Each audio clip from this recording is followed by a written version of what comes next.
Back in Greenville, South Carolina, day one of the NCAA tournament is set to continue with action out of the South region.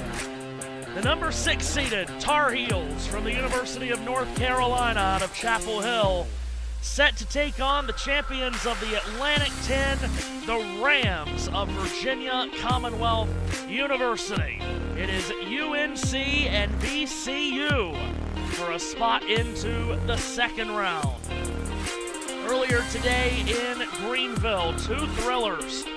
TCU with a late basket inside the final 5 seconds to knock off Ohio State 66-64, and then the number 1 overall seed in the tournament, Duke, surviving an almighty Siena scare as the Blue Devils walked away with a 6-point victory. Now in this South region, victories earlier today from Vanderbilt over McNeese and Nebraska over Troy.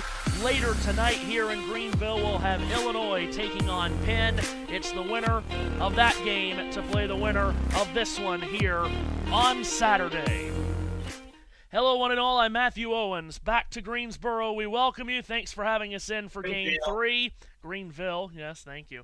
Today, it's only Game 3 of the day. It's North Carolina and VCU. I freaking say it right. It's North Carolina and VCU, a 6-11 matchup in the South. That's, of course, Seth Eaves, JT, with us behind the scenes as well. And, Seth, a lot of people are looking at this as a possible 6-11 upset. The reason? VCU, they're pretty good. They closed out the season really good. They've won 16 of their last 17 games. And North Carolina's been shaky down the stretch since losing their 5-star freshman Caleb Wilson for the season with a broken hand and a broken thumb. Yeah, the injuries are huge. There is no doubt about that for North Carolina. And the Tar Heels are facing an uphill battle, and really, they didn't really wake up in that Clemson game until there was like 5 minutes to go, or even less than that, in the ACC tournament. So they've had about a week to stew, or right at a week exactly, to stew on their most recent game. Again, I'll be keeping you up to date with all the other games going on across the country. Other games coming up in the early evening session include the number 1 seed in the Midwest, Michigan, as Dusty May's men take on the MEAC champion Howard. There's also a couple other intriguing 10 games, 10-7 and 11-6. Texas A&M against St. Mary's. And also in the early evening session, Texas, fresh off their dramatic first 4 win against NC State, take on one of the tournament's hopeful, for them, breakout players, H.A. DeBansa of BYU. The final 2 finals from the early window, Arkansas got 16-12 from Malik Ewan, and the Hogs routed Hawaii 97-78. Darius Acuff, 24 points, 5 Razorbacks in double figures. And Michigan State, the number 3 seed in the East, advanced with a 92-67 win over North Dakota State. And of course, the big stories of the day, Matthew mentioned one of them, Duke surviving Siena. And of course, the annual 12-5 upset. High Point makes history with its first NCAA tournament win as they send Wisconsin packing. So, fun day session. Now it's time to get the evening session, prime time at the big dance, if you will, here on the channel. Matthew Owens, floor's yours, my friend. Take it away. And off we go. North Carolina wins the opening tip with 7-footer Henry Vessar, who's in the starting lineup along with Seth Trimble, Derek Dixon, Luka Bogovac, and Jaron Stevenson, the starting 5 for the Tar Heels, coached by Winston-Salem, North Carolina's Hubert Davis. And here's Vessar off the right baseline, spins it outside. Luka Bogovac shovels it into Stevenson, who plays it back to Vessar, who crashes to the rim. Misses a dunk, but he got fouled, and Vessar, the transfer from Arizona, got plenty of tournament experience in his time at Arizona. Back in the tournament with North Carolina, he'll go to the line here. The starting lineup for VCU with head coach Phil Martelli Jr., Nick Lewis, a freshman, in the backcourt along with Brandon Jennings and Tracy, Barry Evans, and Lazar Djokovic.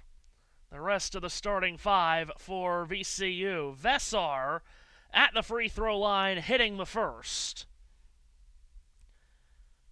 And also hitting the second.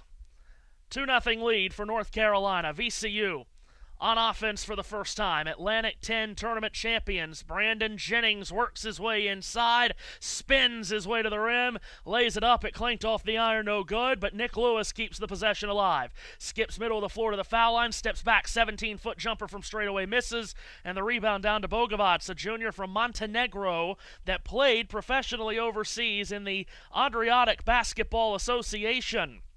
Played 55 games in that league before coming over to North Carolina. Here's a strong drive up the middle. Seth Trimble, left-handed layup miss. Back tap of the rebound. Comes out to Bogovac. Free to fire, left wing three. That misses, and the rebound down to VCU. Jennings bounces a pass in transition to Lewis.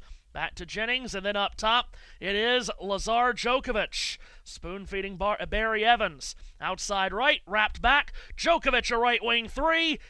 And he can't quite strike the backhand winner as it swings off the rim, no good. Rebound down to the Tar Heels, and Trimble brings it up. Higher seed is Carolina. They've got the home whites on.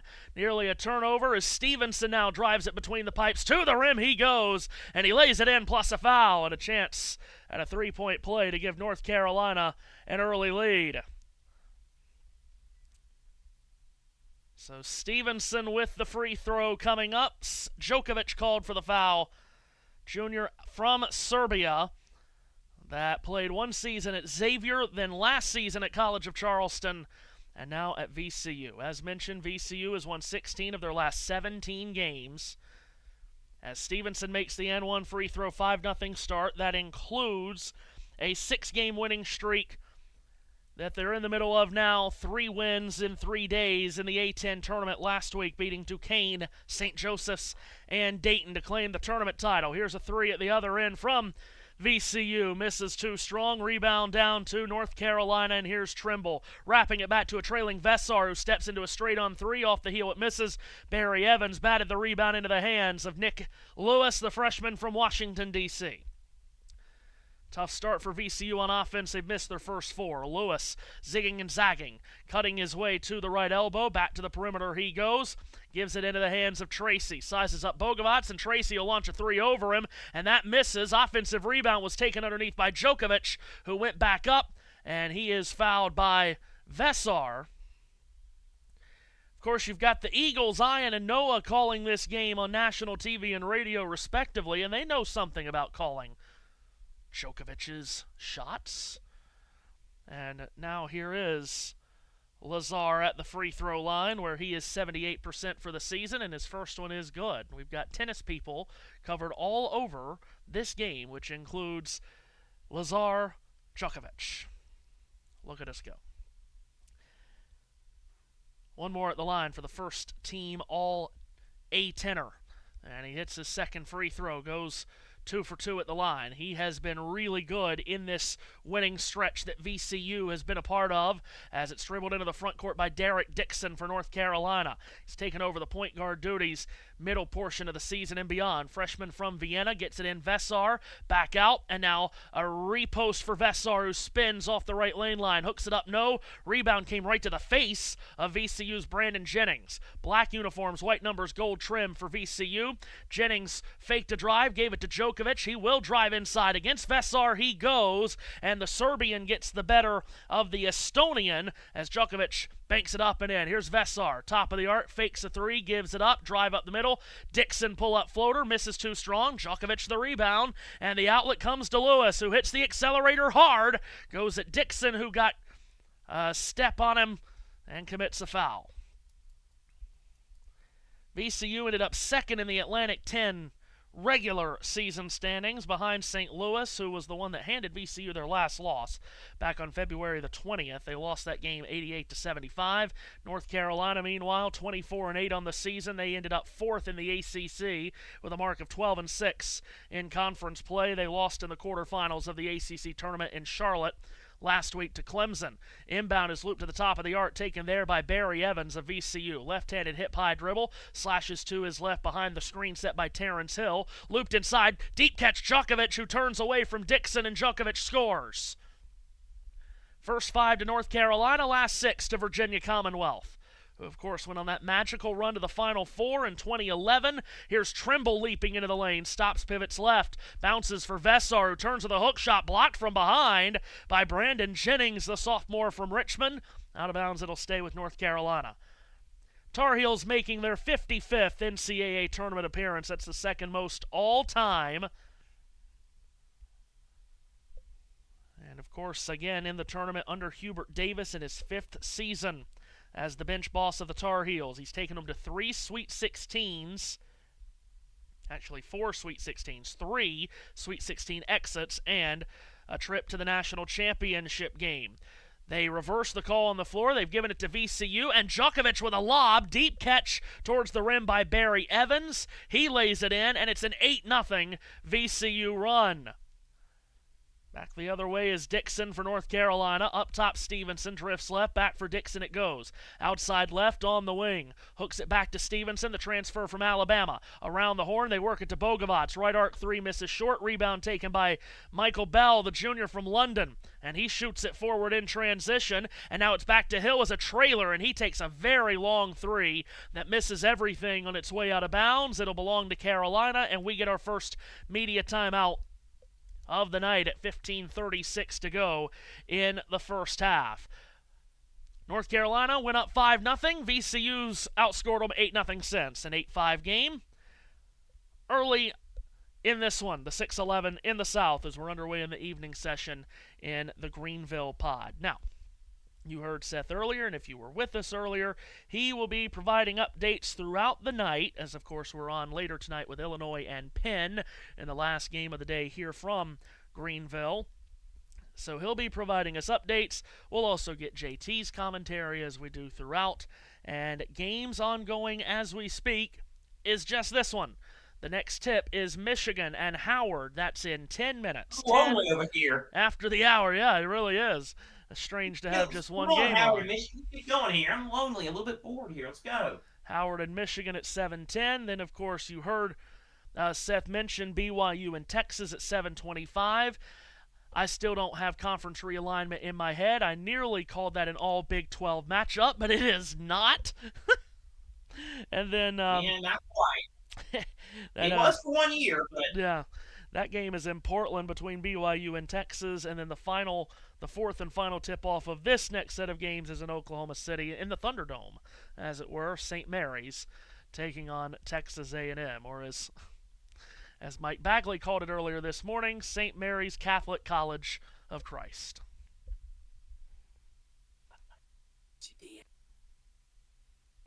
wow.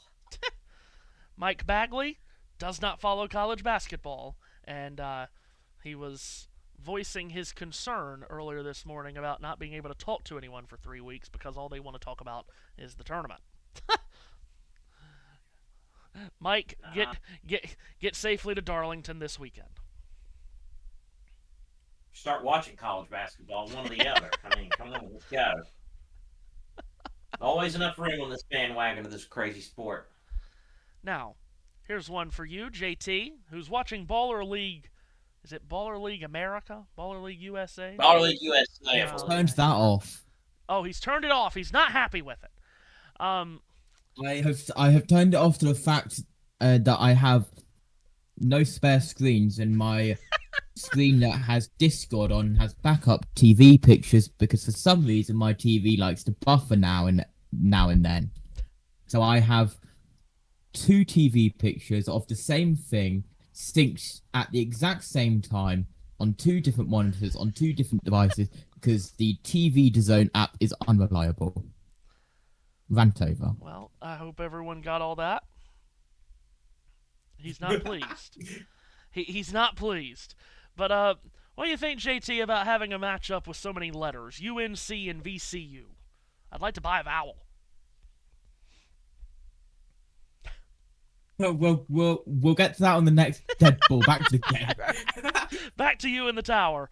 Luka Bogovac gets it into Vessar, looped inside. Stevenson deep catch rises up strong through traffic, and he swirls it in from in tight. North Carolina snaps that 8-0 run that VCU was on. Tar Heels had misfired on 7 of their first 8 shots from the field prior to that make. Here's Brandon Jennings. Swings it right. Terrence Hill Jr.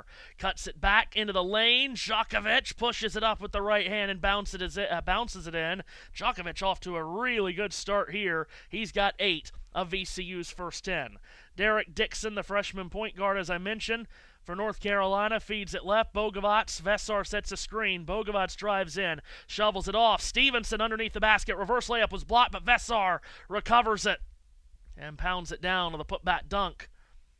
Again, Vessar at Arizona the last 2 years, so he played in the Sweet 16 of this tournament last year when Arizona lost to Duke. Before that, he played 1 game against Princeton the prior year when Arizona was a 2 seed and lost to the 15th seeded Ivy League champions. Here's Jennings, working his way up the left baseline, and he worked his way all the way around the North Carolina defense and got to the rim and missed a wide open layup. Carolina rebound.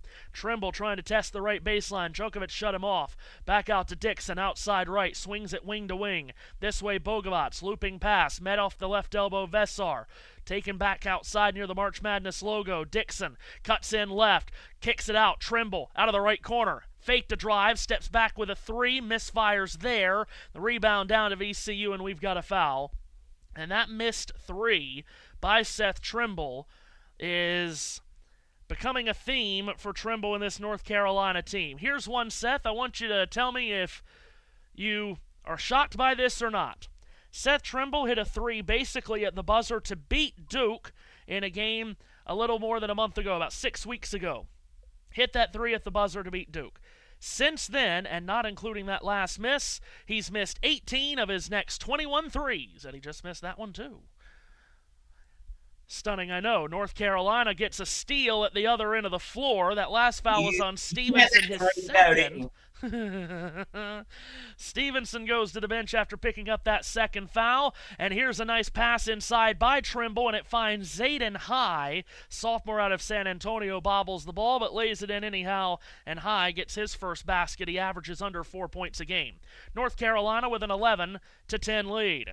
Barry Evans for VCU, top of the circle, kicks it out of the left corner. Airborne catch by Bell. Back out. Jennings drives it right up the middle, puts it up on the rim, and it slides off. Rebound down to Dixon. Here comes Carolina, 4-on-4. Dixon feeds the left corner. Shot fake by Jonathan Powell, steps up the baseline, whips it back out, and now gets it on a return, and he's wide open out of the left corner for 3, which he misses. Rebound staked into the ground and taken by VCU's Barry Evans. Up he comes. Flashes down the lane, kicks near corner. Free to fire is Terrence Hill, and there's a whistle first.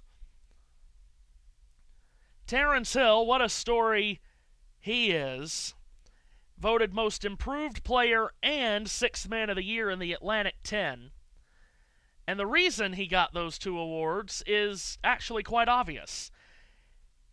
He only started 2 games this season for VCU, but yet he leads the team in both scoring and assists, which is quite incredible. 14.5 points, 3 assists per game, leads the team in both categories despite only starting twice this year.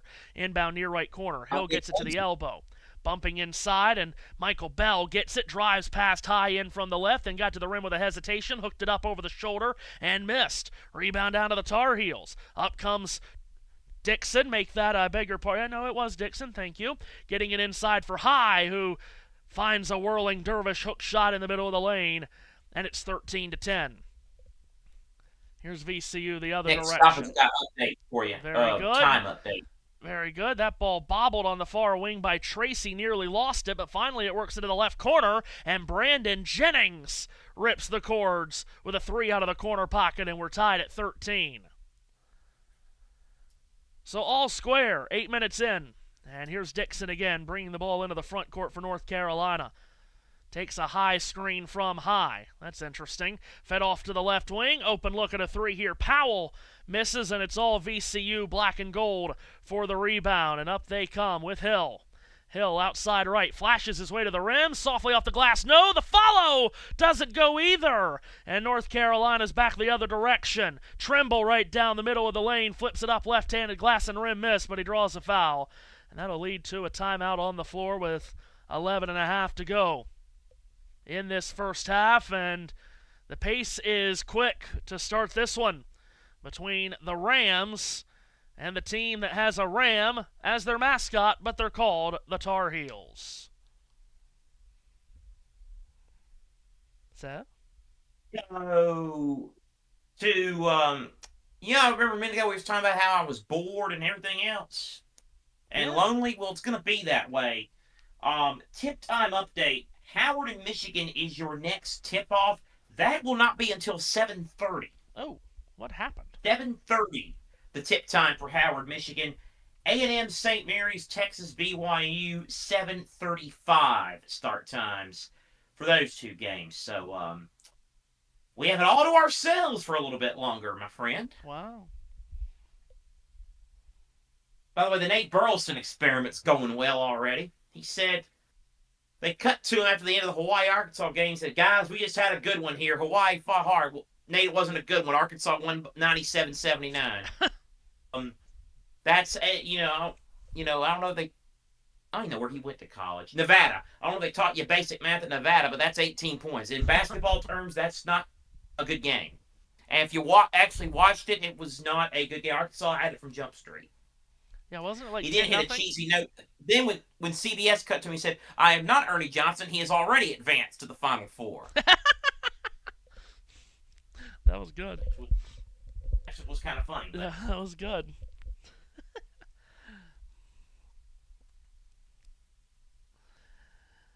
North Carolina this season, they had their entire season change.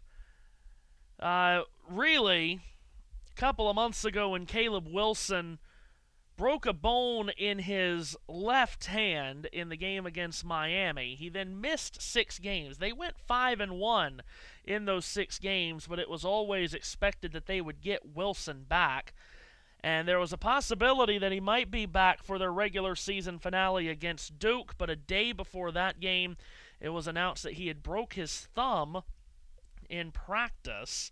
So Wilson, the 5-star freshman, out for the season. That's such a tragedy for college basketball fans. And amazing, we talk about this freshman class. He didn't get talked about a lot on the build-up to the season, but my goodness, was he spectacular to watch.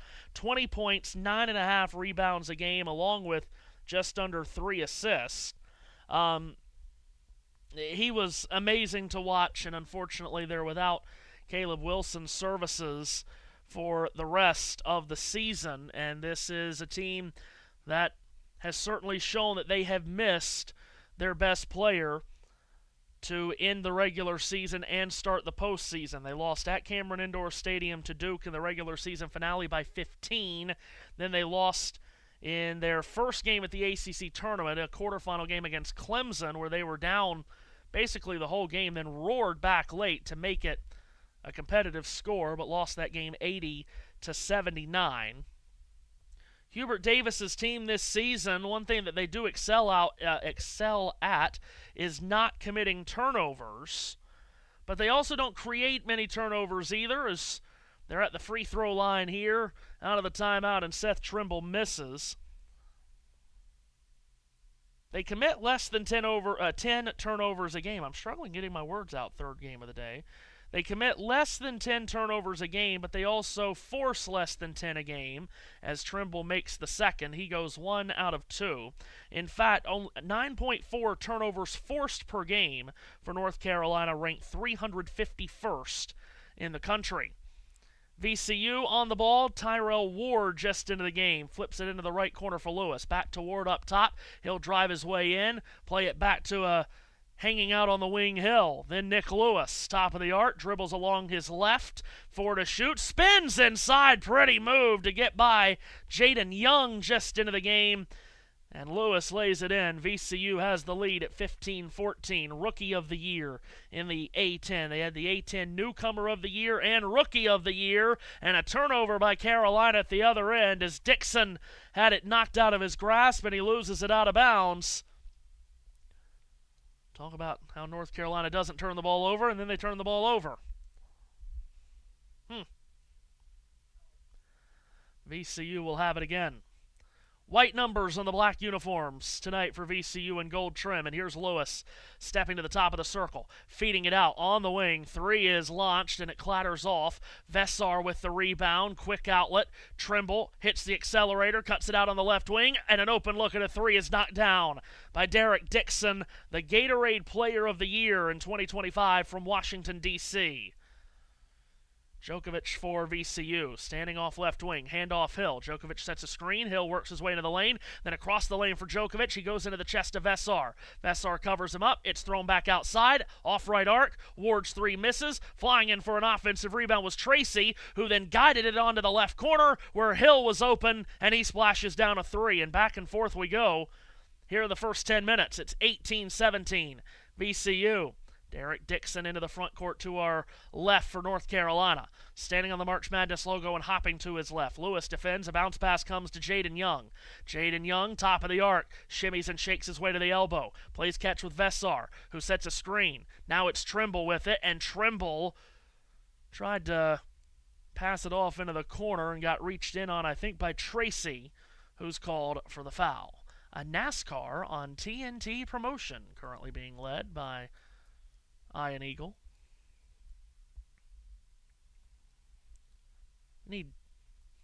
I said earlier, last year, we need Kevin Harlan on those NASCAR on TNT games, but then he left TNT.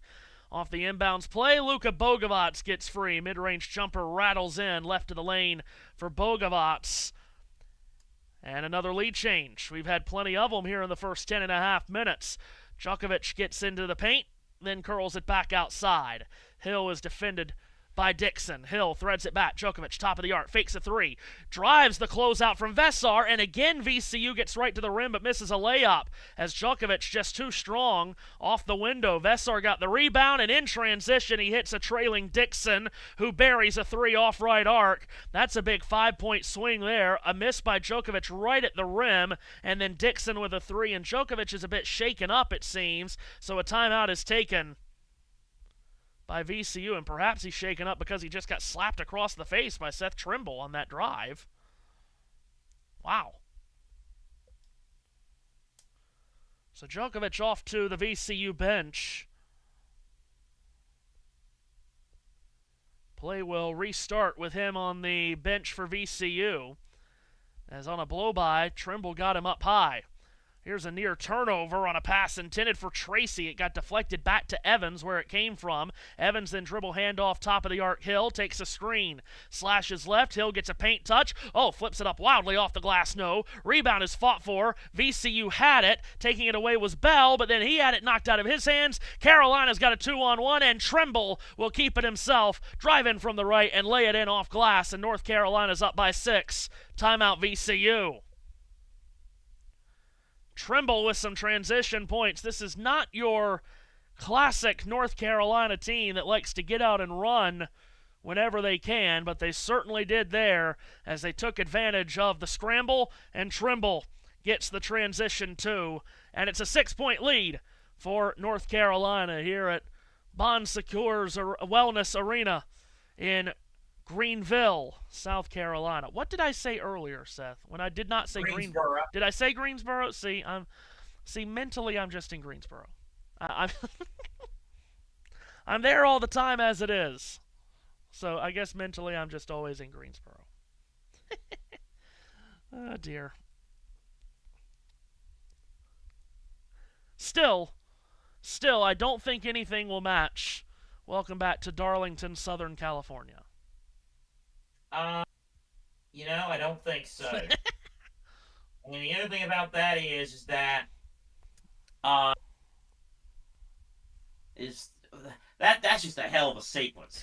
Back at Darlington Raceway in Southern California, South Carolina. Oh, South Carolina. I'm sorry. Oh, Jared is in the wall. I'm in the wall.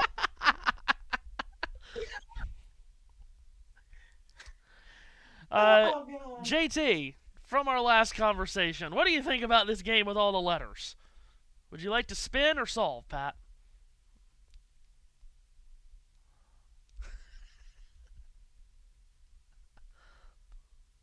I don't know what's going on.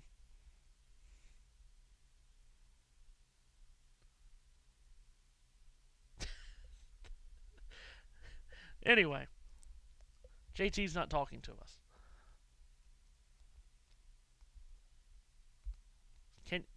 Is he able to hear us? I don't think so. Anyway, we'll let him catch up with whatever he's watching.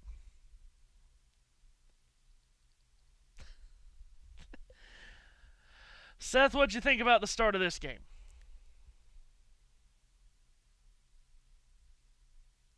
Yeah, it's kind of a game of runs, obviously. North Carolina started hot, and VCU came back and took the lead down. North Carolina's kind of got it going, so I think we could be in for a rather interesting night here. By the way, JT, you mentioned this in the last game. JT's got scores at the bottom of his screen. I don't even know how he did that. But anyway. Because he's damn good. Yeah, I know. Jarek is back with us in the comments. He says, guess who's back? Back again. Very good.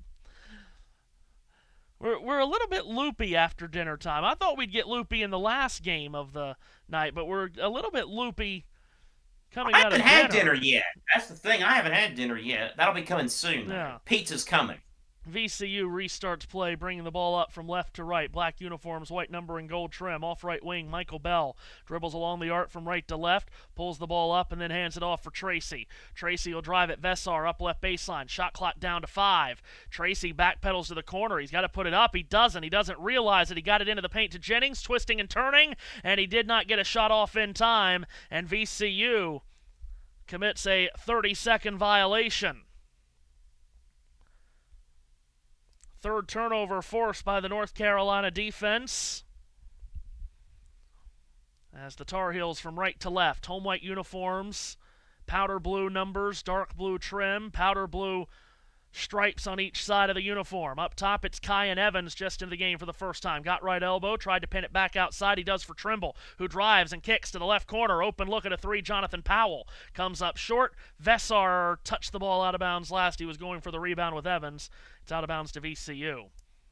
That'll lead to another quick timeout. Under 8 Media, 24-18 lead for North Carolina, who played 12 games before the tournament against teams that eventually made the tournament. And Seth, in those 12 games against tournament teams, they went a dead even 6-6. Yeah, that's the that'll lead you to getting to being a bang average 6 seed, I suppose. Yep. They were on the Jeff Fisher playing against tournament teams. But excuse me, I'm about broke my neck over here in the studio. That would have been disastrous. But what is in the water in this third game? I don't know. Must have been from the bottom end of the Reedy River. For those that don't know, the Reedy River is the river that runs through Greenville.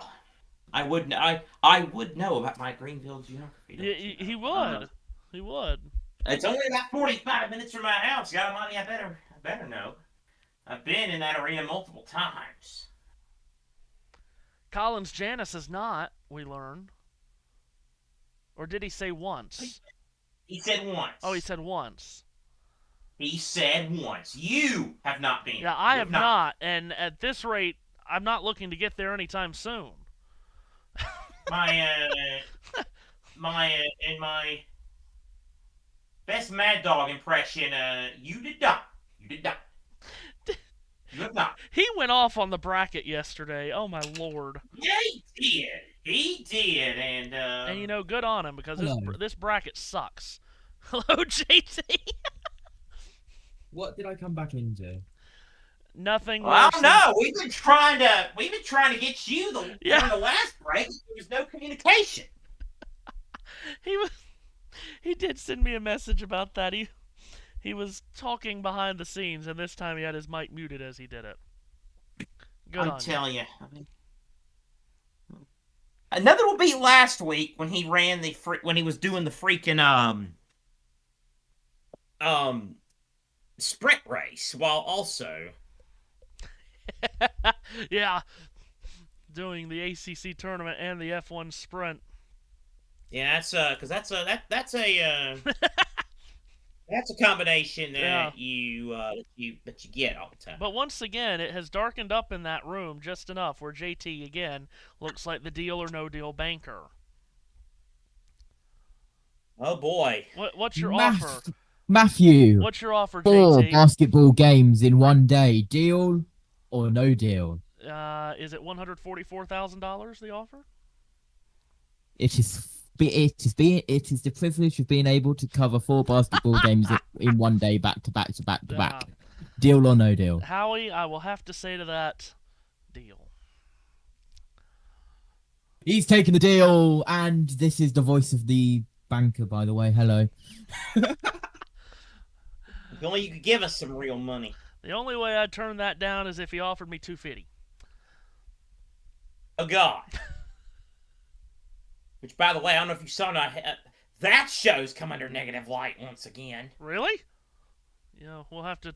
Yeah, we'll talk about that. Yeah, off you'll air. have to tell me at another time. Play restarts. Djokovic back on the floor for VCU. As the Rams bring the ball into the front court to our right. Barry Evans, left of the March Madness logo. Right-handed dribble, swings it right, taken by Djokovic, who scored 8 of VCU's first 10 points. He was off to a great start. Brandon Jennings shoulders his way in. Lead feed for Michael Bell, and Bell got jabbed on the arm, and a foul is called on the floor against the Tar Heels. 15 foul on North Carolina. Both teams are creeping up towards the bonus with 7:22 still left in the half. Jennings looking to get the ball in. He does for Evans, outside left on the hash mark in front of the North Carolina bench. Cuts to his right along the arc. Evans gives it up on the wing. Here's Bell creeping in towards the foul line. He'll drive it high. Spin cycle in the lane. Kick left corner. Good look at a 3. Evans misfires. And it's Bogovac climbing the ladder for the rebound. He'll gallop into the front court for North Carolina. Drop it off top of the arc. Zayden high, dribbles right, feeds it that way in the corner. Here's Trimble behind a high screen. Centers it for Vesar, now back for Bogovac. Shovels it back inside. Vesar attacks the rim and muscles it up and in. And North Carolina leads by 8, largest lead either team has had to start this game. Terrence Hill for VCU leaves it for Djokovic, who comes over to his right, dribble handoff Jennings. Jennings along the left arc, hands off for Hill. Sophomore from Portland, trades it off far flank. Djokovic now back again to be taken by Hill. Corkscrews inside, underneath the basket. Fastball out top. Jennings drives, lefty floater, and that's cash. Brandon Jennings' float game is strong for the A10 all-defensive selection. Getting some offense done there. Here's North Carolina with it again. Bogovac well beyond the 3. Off the left side of the floor. Loops a pass that Vesar has to reach out and grab. Mid-post left. Backs in on Djokovic on the block. A double comes. Vesar swings it up top. Extra feed by Trimble finds Evans off right wing. Transfer from Colorado State. Back for Trimble. 4th-year Tar Heel. Late clock. Dances to the foul line. Back up top. Vesar, long-range 3, stroked up, missed off the heel. Djokovic went through the trees to get a rebound. Outlet it along to be taken by Jennings, and he's going to drive right down the middle to the rim, and Vesar stood his ground defensively. Jennings couldn't get it to drop. Trimble accelerating forward the other way. Steps through traffic. Hooks it into the left corner. Bogovac's up the baseline. Mid-range jumper is good. Luka Bogovac splashes down the mid-range 2. He'll take more threes than 2, Bogovac will, but he knocks that one down, his second field goal. 8-point game. Djokovic at the other end gets a running start, steps to the top of the circle. Had to be careful with that pivot foot before he slides it off the right wing for Evans. Evans threads it back. Djokovic attacks with the left hand, floats it up, and Vesar might have gotten a piece of it. It wouldn't fall, but we get a whistle and a foul, and I believe it's on Vesar.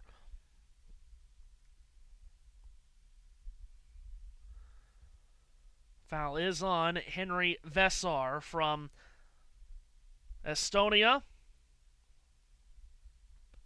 How do you say beautiful 3 in Estonian, Ranked Matthew? top 10 in the ACC in scoring, rebounding, and field goal percentage. Lazar Djokovic, how do you say it in Serbia?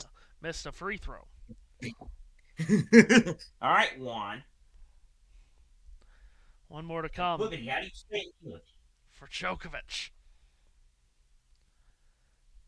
Tattoo up his right arm. Knocks down the second free throw. He goes 1 out of 2. Just north of 5 to go, first half. Football score here, 28-21. And North Carolina brings it up the floor. Trimble gets a screen at midcourt from Vessar. Dixon swings it back up top. Now it's Bogovac from the head of the arc. He's defended by Terrence Hill. Swings it left. Dixon is on it.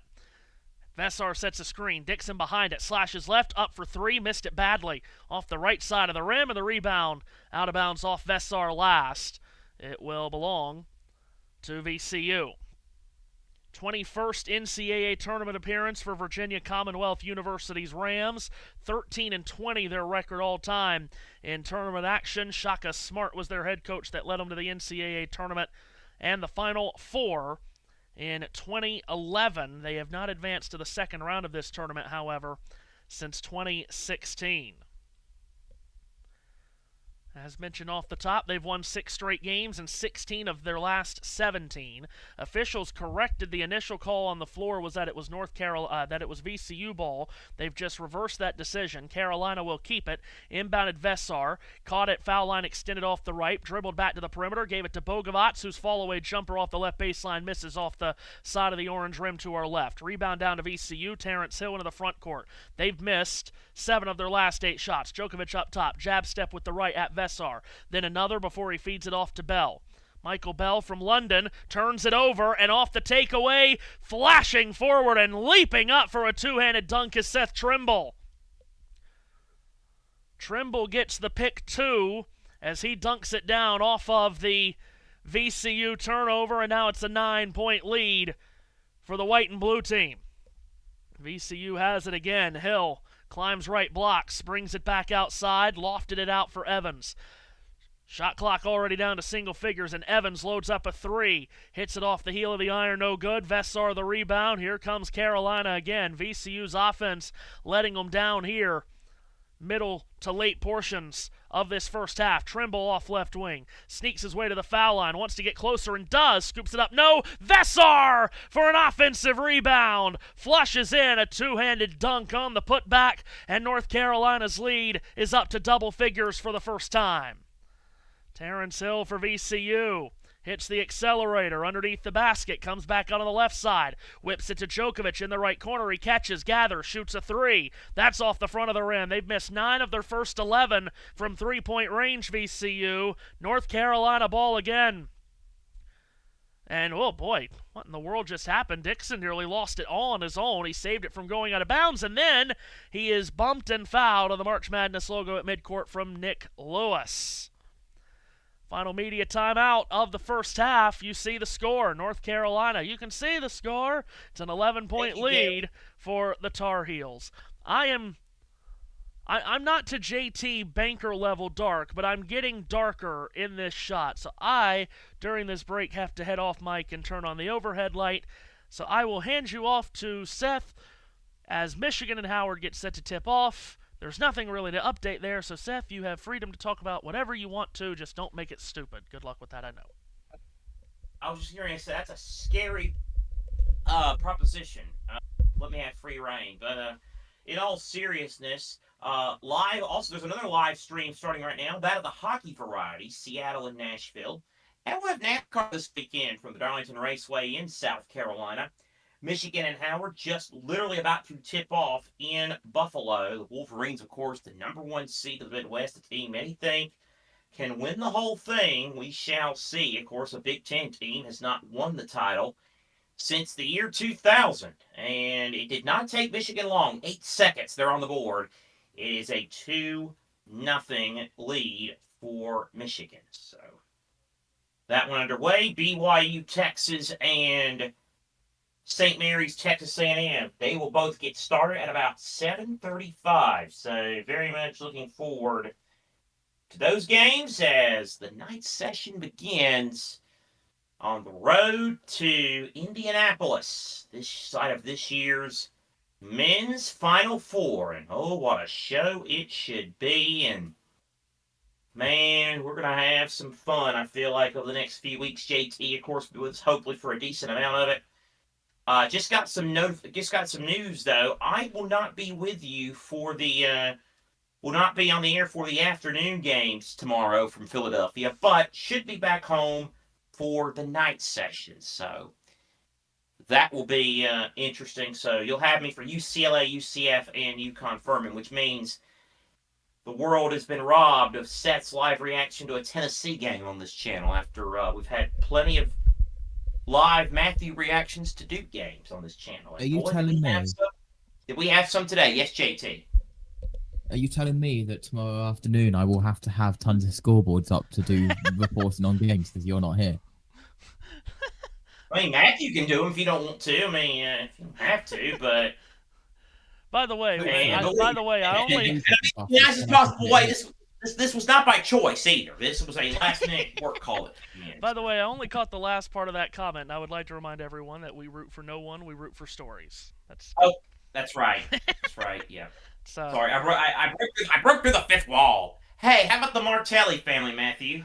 Yeah, Phil Martelli Jr., now the head coach of this VCU team, third year as a college basketball head coach. He had a pretty good mentor in his father, Phil Martelli Sr., and as VCU tries to inbound, it's knocked out of bounds. They'll try it again. He was at Bryant for 2 seasons, took them to the NCAA tournament last year.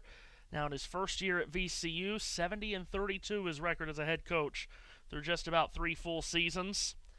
He played for his father at St. Joseph's from 1999 to 2003 as North Carolina gets the ball inbounded as we're down to the final 3 minutes of this first half. Carolina by 11. Trimble, nifty pass across the lane to Vessar. That was pretty from Seth Trimble, and Vessar finishes. And North Carolina leads 34-21. Vessar into double-figure scoring already. 30th time this year that he's done that. This is North Carolina's 33rd game. VCU's been sloppy, and they're sloppy again. They turn it over. Oh, then Bogovats got tripped while trying to get the loose ball, but Trimble found it, and Trimble dunks it down, and now it is a 15-point lead for North Carolina. They're on a 19-3 run as VCU's offense has gone ice cold here. The water's been cut off. Here's Terrence Hill, step back 3 off left wing, and he buries it.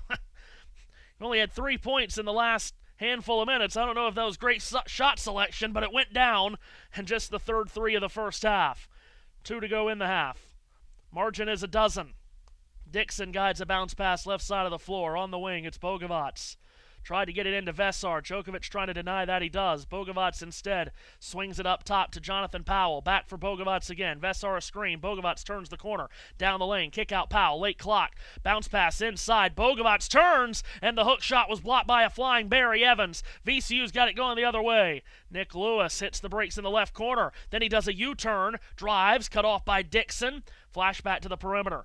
Hill gets around the defense of Trimble, but he draws a foul against Trimble, and it'll be 1-1 for VCU, who is in the bonus. Matthew, are you seeing what I'm seeing on the scoreboard? Viewers, I can indeed promise you that the bonus is there, you just can't see it. Yes. Should we at halftime change it to black for VCU with gold lettering? You're the producer. Do whatever you want. Front end of the 1-1 missed by Hill. Another empty trip for VCU. That foul on Trimble was his second. Dixon spins his way into the front court. They have taken Trimble to the bench to get a breather with those 2 fouls. Jaden Young is in for him. Here's Vessar, top of the arc. Took a look at a 3, then drove inside. Djokovic shut him off. It's back out to Powell. Powell up the left baseline. Punched away from behind, out of bounds. It'll stay with Carolina with the shot clock at 6 and just over a minute to go in this first half. North Carolina has really played well on the defensive end here. Look at that. JT got it done before halftime. My God. North Carolina's played really well here defensively down to end this half, as out of the inbounds pass, a 3 landed by Vessar out of the far right corner, and the lead is up to 15. Here's VCU again. Djokovic driving at Vessar. At the foul line, stopped and turned it outside. Lewis lost the dribble. It's out of bounds, and it'll stay with VCU. Coming up at halftime, Texas BYU, Howard, Michigan, and Texas A&M St. Mary's is all underway. They're all early in their games, and because of the delay on the Michigan-Howard tip time, they're all going to be around each other, the same kind of portions of the game. So Seth will keep you updated there at halftime as Lewis is at the free throw line because they did call a foul on the floor, but again, VCU is in the bonus, as you can much clearly see now on the scoreboard. Thank JT for that. First free throw is good for Nick Lewis, the freshman out of Washington, D.C. Knocks down the second free throw as well. He led the team in both scoring and rebounding in the A10 final that VCU won last Sunday against Dayton, as he had 17 points and 11 rebounds to notch his third double-double of the season. Final minute, first half. Into the front court, Dixon. Bounce pass Vessar. Shoveled back out. Bogovac turns the corner. In from the right he goes. Tried to push it up from in tight, and Djokovic blocked it. Djokovic has been by far VCU's best player in this first half. Rams have it into the front court. Shot clock and game clock are just about bang on here. Hill dribbles from right to left across the March Madness logo. VCU have already used their use it or lose it timeout, so they're not going to take one here. 10 on the timer. And Hill with a right-handed dribble has Young defending. Djokovic out for a screen. Hill's got to start going, and he does go. Hard on the accelerator to the rim from the right, and he lays it in. Off the inbounds pass, North Carolina unable to get a heave away in time, and that brings it in through the first half. And all three games that we've had here in this building today have had a double-digit halftime margin. TCU led Ohio State by 15. Siena led Duke by 11. And North Carolina leads VCU by 11. But they've all come right down to the wire, those previous two. We'll see if VCU can fight and claw their way back in this one. 39-28, the halftime score in Greenville, South Carolina. As we reach halftime, and we'll give you a look at some of the numbers of the first half. North Carolina shot 46% from the field. VCU was only 34%. Both teams went 3 of 12 from three-point range, so they both struggled from bonus territory. Not a real big difference from the free throw line. VCU was 5 of 7. North Carolina was 4 out of 5. Big discrepancy in turnovers. North Carolina, they're really good at not committing them, and they only committed 1 in that first half. VCU committed 5, and North Carolina scored 5 points off the 5 turnovers that VCU had. North Carolina led for 73% of the first half. VCU led for 22%. It was tied for 5% of the time. Largest lead was Carolina by 15. Their halftime lead, as you can see, is 11. That's how it's gone in the first half in Greenville in the 6-11 matchup in the South, North Carolina leading VCU. A reminder that on this channel, we've got hockey tonight starting in 20 minutes' time. Big game in the Western Conference playoff race, the Seattle Kraken in Nashville to take on the Predators. Jarek Rubel will have the call. They will drop the puck in just over 20 minutes. That's on a separate stream on this channel. Can tune in there, stay tuned to us, and of course later tonight, Penn and Illinois. Halftime here. Let's go to Seth. Yep, indeed, the Tar Heels of North Carolina playing very well, looking for some more March magic. They've had that a bit in their time. 3 other games going on in progress. Matthew, you stay put, and we'll talk about them. Michigan leading Howard 14-6. In that game. That's early 13:34 to go in the first half. The Howard Bison, Matthew, have no chance to win this game. That's what everybody said about the Siena Saints earlier this afternoon. Yes, and I mean, I'm still quite struggling to get a hold of what we saw in that game.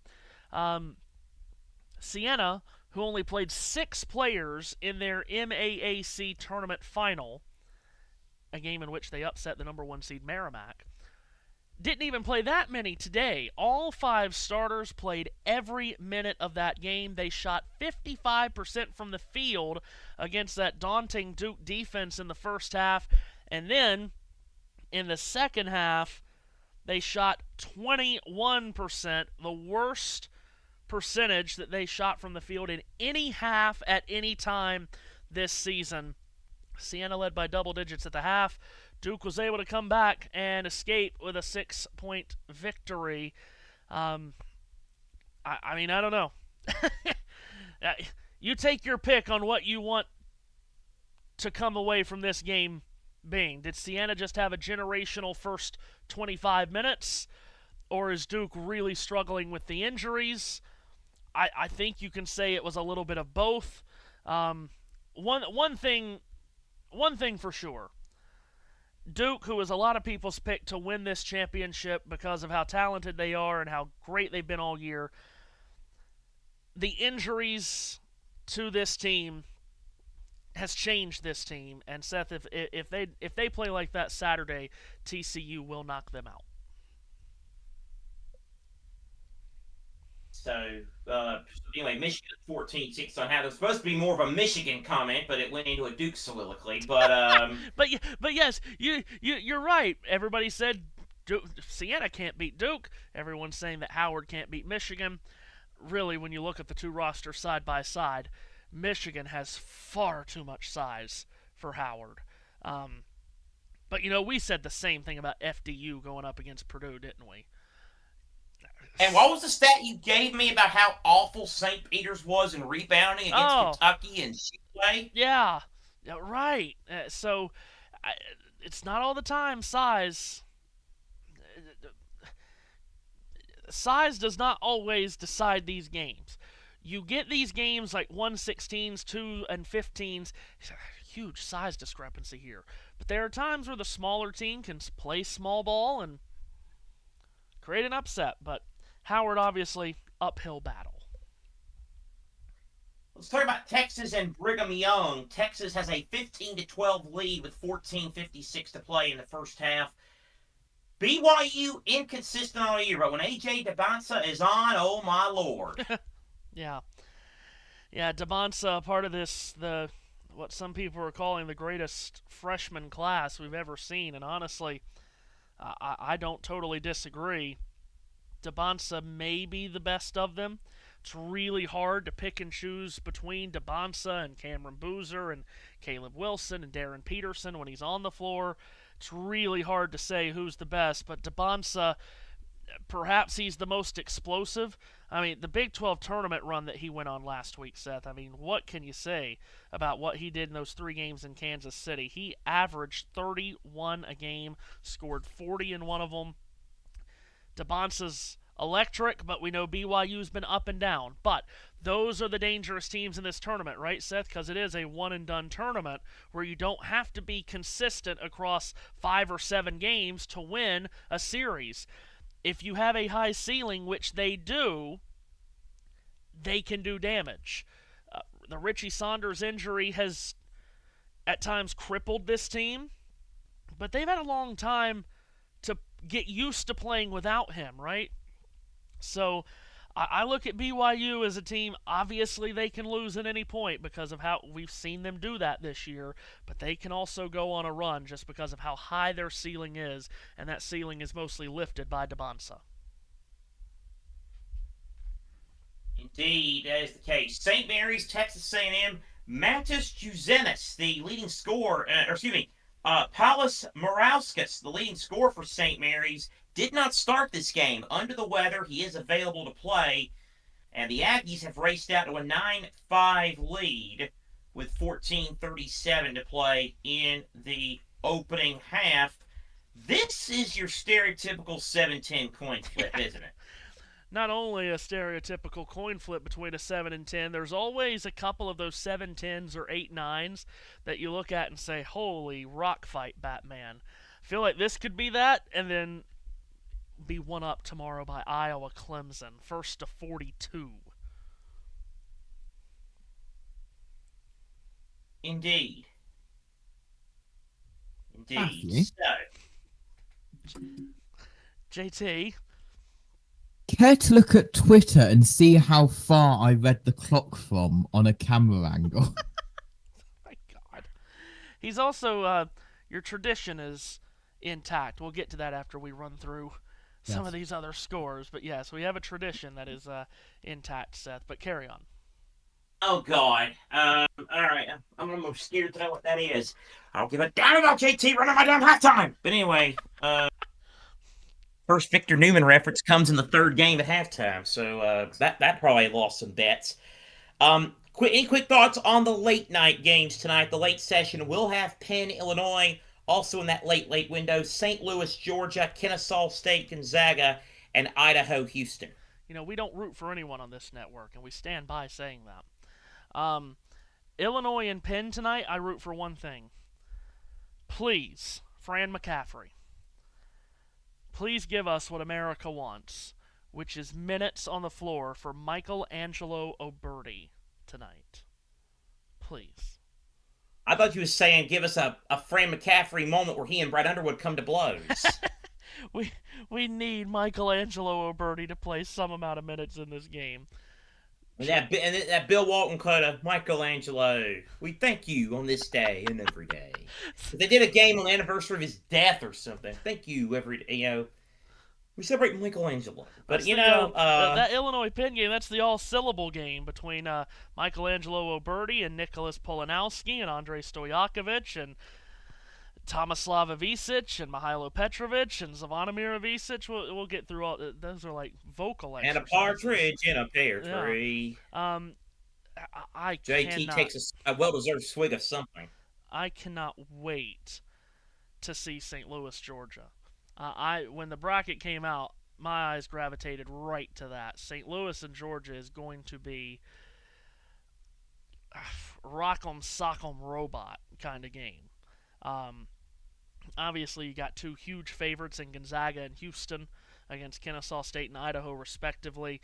Illinois is a big favorite, too, against Penn. But, yeah, St. Louis, Georgia. Holy smokes. It's another 8-9 game that you cannot. That's what's that you probably can't make neither heads nor tails of. You know what's cool here? With this feed, we can see the arena clock. So we still have about 10 minutes here. So we ran through the Duke game. That was a near upset. How about the one game the upset that did happen? 12-5 happens again. Red hot Wisconsin blown away by the Big South champion High Point, 83-82. Chase Johnston, his first made 2-point basket of the year. It's a layup in the final seconds. The Panthers are moving on to the second round and become just the second Big South team to ever win a game in the round of 64. I could not be more thrilled for High Point University. They were a popular upset pick last year, just did not happen against Purdue.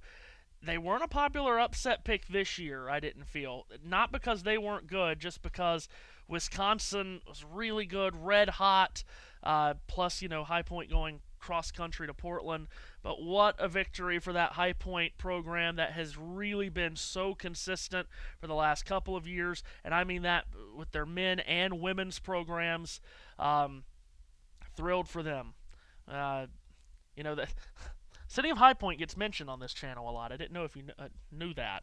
But it's all Greek.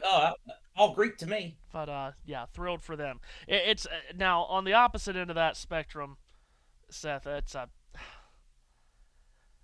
just not the way Wisconsin season was supposed to end. Far too good of a team to lose first round of the tournament. Far too good of a backcourt. Too talented, and not your older brothers Wisconsin with Bo Ryan. With the way they scored and got after it with pace of play and all of that. But I guess it's also not your older brothers Wisconsin with Bo Ryan because they lost in the first round of the tournament again. Yeah. That's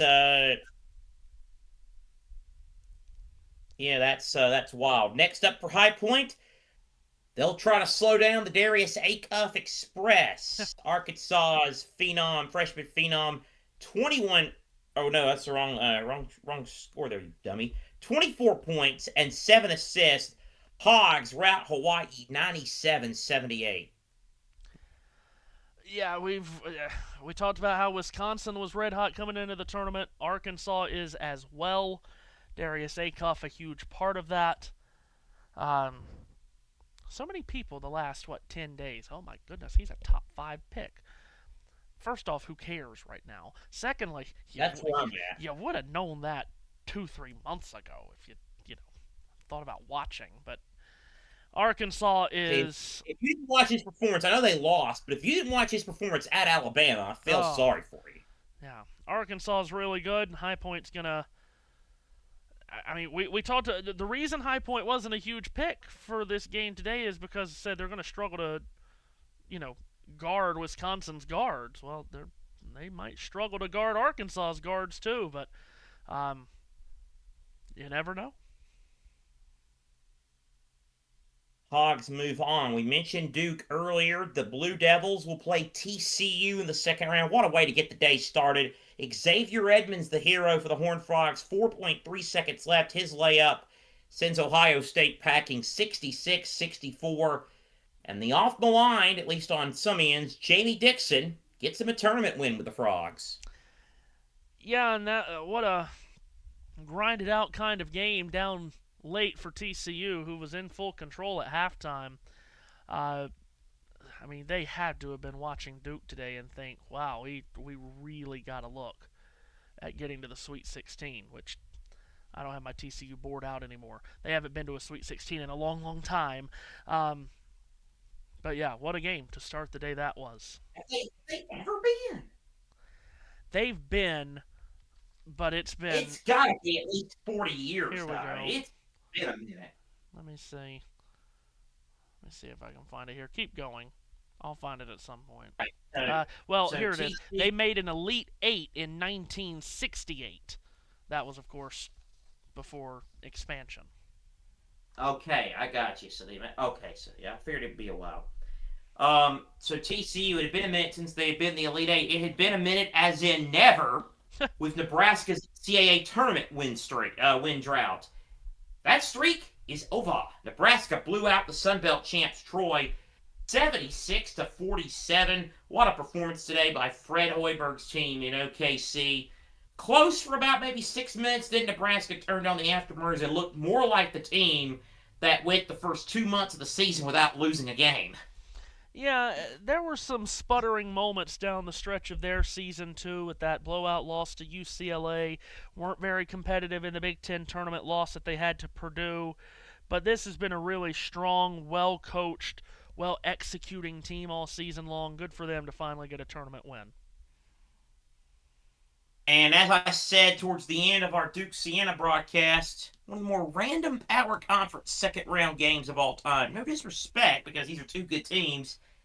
You'll have it Saturday in OKC, Matt. Nebraska and Vanderbilt. Commodores get their first tournament win in 14 years. They hold off a game McNeese after 78-68, 26.7 rebounds and 5 assists from Tyler Tanner. Tyler Tanner is very, very good. So too is Duke Miles. And could we be any more excited about this Vanderbilt team? As Chandler Bing poured in 4 points in 22 minutes today. You're right. It's a very interesting NCAA tournament game between Vanderbilt and Nebraska. You think about that being like a first 4 game or an 8-9 game, not a 4-5 game. Right. It should be a good one on Saturday. Michigan State, the number 3 seed in the East. Again, you seem to bring this up, and I do sometimes, that contrary to what the media thinks, there are some times where there isn't as much March Meisterness with Mr. Izzo and Michigan State. They have a tendency to lose or play with their food against lower-seeded teams. Bill Weber voice. That did not happen today. Michigan State blows out North Dakota State. They were up 20 at the half. They win it 92-67 over the Bison. Good bench production, too, from Michigan State today. 20 points, the high man for Carson Cooper. The most feared point guard in many different ways. Jeremy Fears, 11 assists. Oh, well, you set him out full right there. I sure did. Yeah, that's a dominant I think win. all the North Dakota State players, I think all their cups were kept intact as far as I know. Dominant win for Michigan State. Thank you. Talk about a mouth-watering second-round game. Sparty and Louisville on Saturday. 23 from Isaac McNeely. Louisville had South Florida dead to rights. The Bulls came back. But the Cards do hang on for an 83-79 win. I mean, look, the matchup itself is going to be great, but just from a name standpoint, Yeah. Louisville and Michigan State, second round. That's going to be a good atmosphere and a great game, I think, in Buffalo. Louisville's backcourt is so dangerous, and they're going to have to be in that game because their front court is going to be overmatched against Michigan State. But if Louisville can hit enough threes, they can stay in the game. They hit 13 today. South Florida, by the way, they took 33 threes today. They missed 28 of them. I mean, all they needed were a couple of more. By the way, if you haven't seen on Twitter or you don't follow the right enough people, you're right. Or the right certain people, I should say. You're right. Louisville had them dead to rights, and then South Florida lost by just enough for some.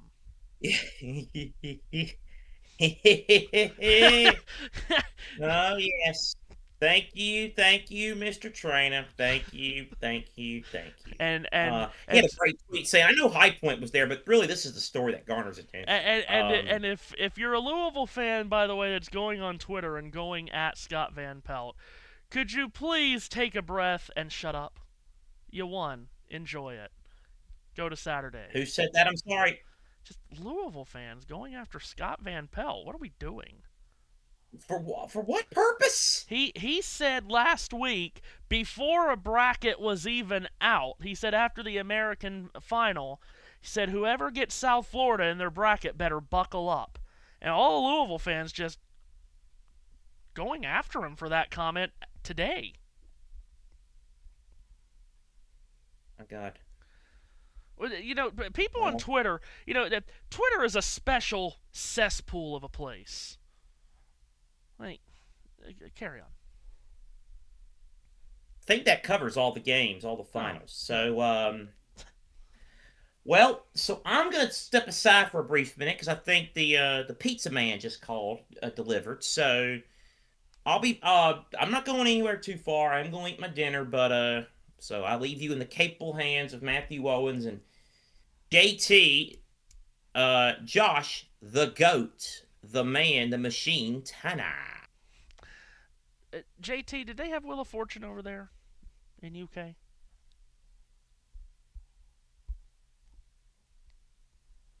He might be talking to someone again. I don't know. Of course. Oh. It would help if it would help if I unmuted the right source. Don't we love when we're muted and we just start talking? Yes, we had it 1988. Okay, then. I was just curious, being that we went on and on earlier about there being so many letters in this matchup. Oh, and apparently they revived it in 2024, which I don't know. Okay.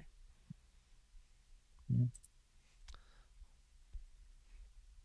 JT behind the scenes punching all the right buttons and praying that Illinois and Penn goes by quickly later in the night.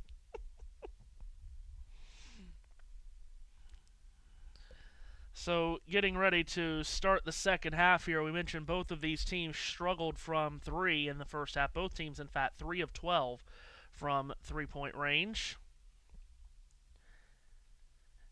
As VCU will inbound it to start this second half once TV gives them the okay to do that. And they just have. So here we go. And the cameraman gets out of the way. Exactly. He was doing the stand-up shot there with Ian, Grant, and Raft.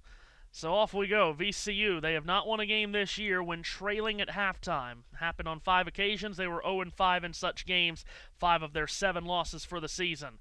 They feed it inside to Djokovic, who was their best player in the first half. He whips it back to the perimeter. Tracy, from straight away, will launch up a 3, and that's a swirling miss. They're now 3 of 13 from three-point range. Trimble snatched the rebound for North Carolina. He flies forward, then hits Vessar from straight away.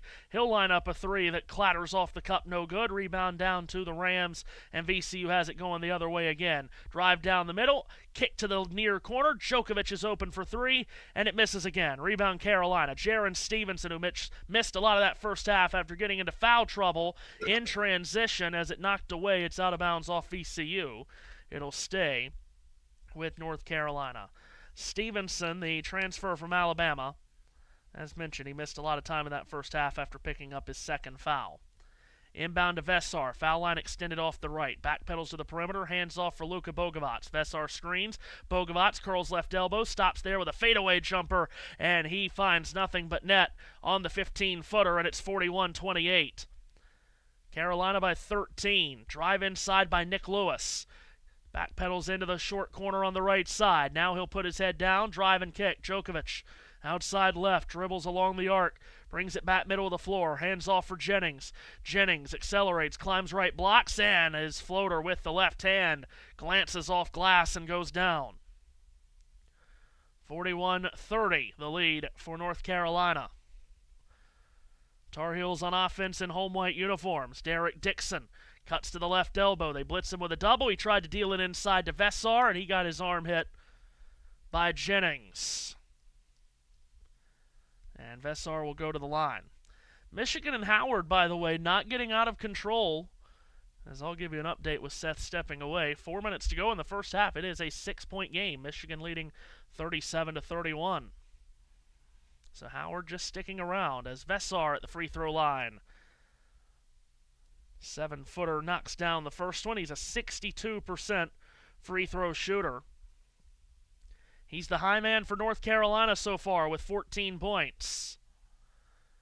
And now he's got 15 as he knocks in the second foul shot. Carolina by 13 here. VCU will bring it up. Across midcourt from our right to our left into the front court is Tracy. Gives it up Jennings. Accelerates down the lane, then kicks up top. Djokovic will drive the closeout from Vesar. Running floater, glass and rim miss. Rebound down to the Tar Heels. Here they come again. Trimble will set the offense. Loop it into Vesar. Catches on the right elbow. Djokovic punches it away. Vesar will recover.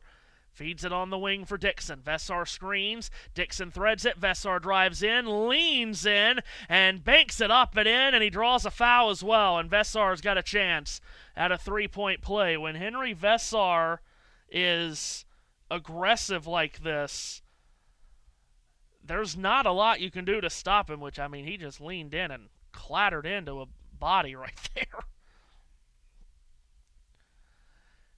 He's got 17.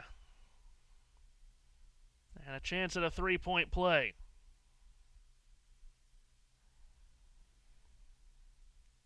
Talked about his experience in the tournament at Arizona. There's a lot of tournament experience on this North Carolina team. And one free throw misses. Djokovic rebounds, VCU ball. Brought back up by Jennings. Plays catch on the perimeter with Evans. Jennings off the top of the arc. He'll slice in from the left. From the left of the lane, wants to back in on Trimble. Instead, spoon feeds it outside for Tracy. The return comes for Hill. Hill drives, climbs right, blocks, twirls, now plays it back out. Jennings, late clock, running floater, way high off the glass and no good. Vesar with the rebound. VCU just can't get anything to drop, and they're struggling to find any kind of rhythm. They haven't had it all game. Vesar drives in from the left. To the rim he goes, and Djokovic erases it from behind. Stevenson saved it from going out of bounds. Then Bogovac had it poked away by Tracy. It's out off of Tracy. It'll stay with North Carolina. That was a great recovery by Djokovic from behind and climbing up over the right shoulder of Vesar to swat that away. And now we have an official and a monitor over here. We might be getting a challenge, actually, from Phil Martelli Jr., the VCU head coach. I think they want to take a look at who touched this ball last.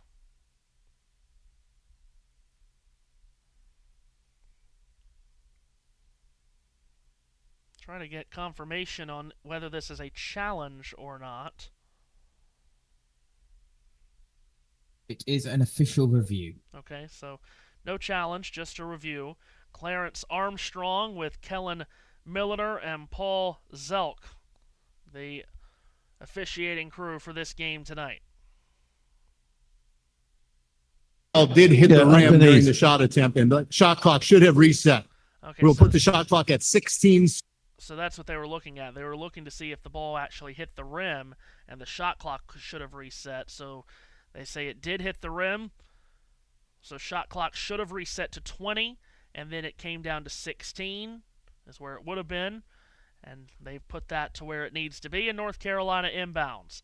Dixon off the left, shovels it inside. Stevenson deep catch, and he scores, plus a foul and a chance at a three-point play for Jaron Stevenson. North Carolina just taking full control of this game. Stevenson drew the foul on Barry Evans and was able to finish through contact.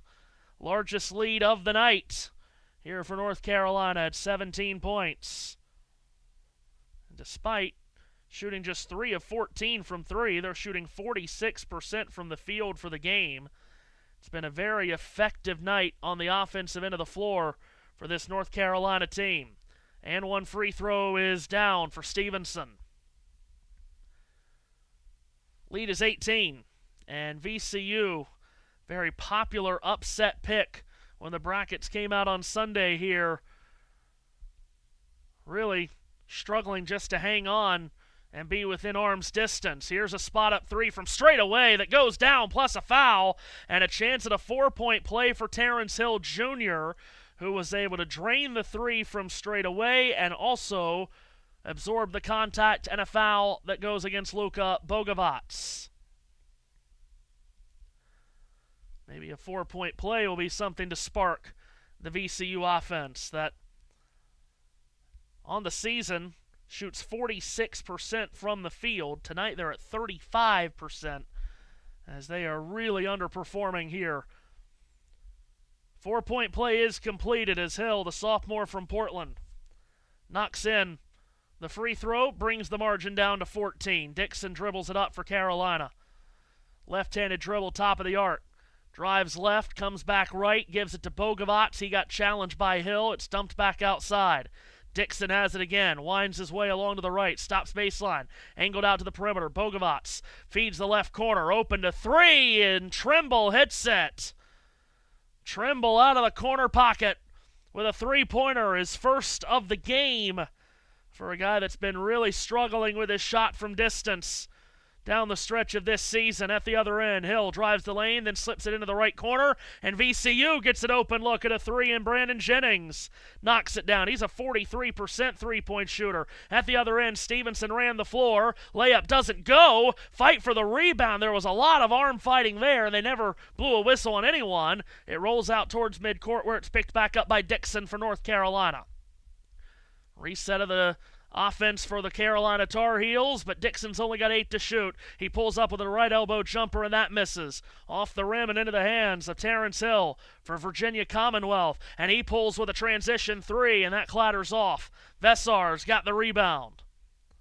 And North Carolina will bring it back up at a much slower pace this time. Brought back up by Dixon. From Vienna, Virginia, a freshman. Feeds the left corner, Bogovac. In for Vesar.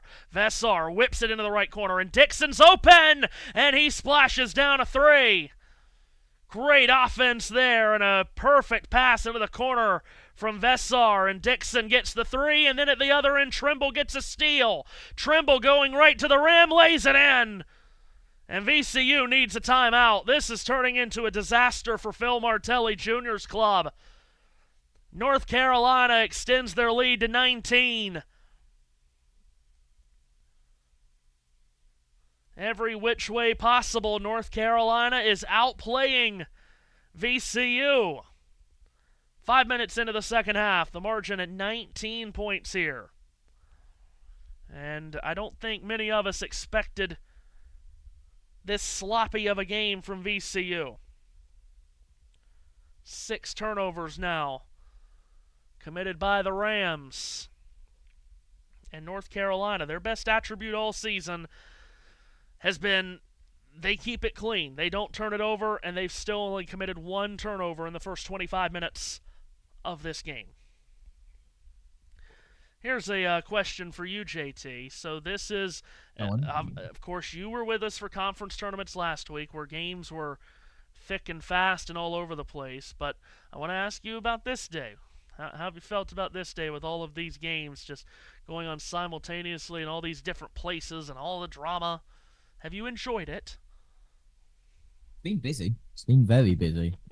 It's been very busy with the shot clock as well, but it keeps me focused and not distracted. So there we go. We do have a close game between Texas and BYU, 35-31. It was 34-31, so that tells me that Texas has just thrown a free throw. BYU giving away a foul. Look at me go. 10-point ball game. Michigan leading Howard 49-39. They're into the final minute of their first half. And also a close ball game. Texas A&M St. Mary's. Texas A&M 23, St. Mary's 22. Only a 1-point ball game there.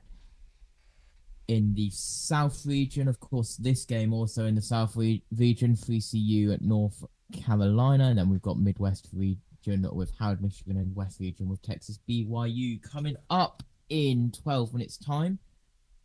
Wow, no. An hour and 12 minutes time. I hope it's not in 12 minutes time because we're calling it Penn, Illinois. And then at 1:45 GMT, quick math, that is 7:45. Time zones have gone crazy. Hold on, what? Huh? Wow. Repeat that my again? God. Hold on. 7:45's already surpassed us. 9:45 Eastern. I hate it when this 3-week gap. I hate it. Yeah. Yeah, I understand. Although our guy Matt White enjoys doing Grid Tonight an hour earlier. Yes, so he is enjoying it, actually. Yeah, he is.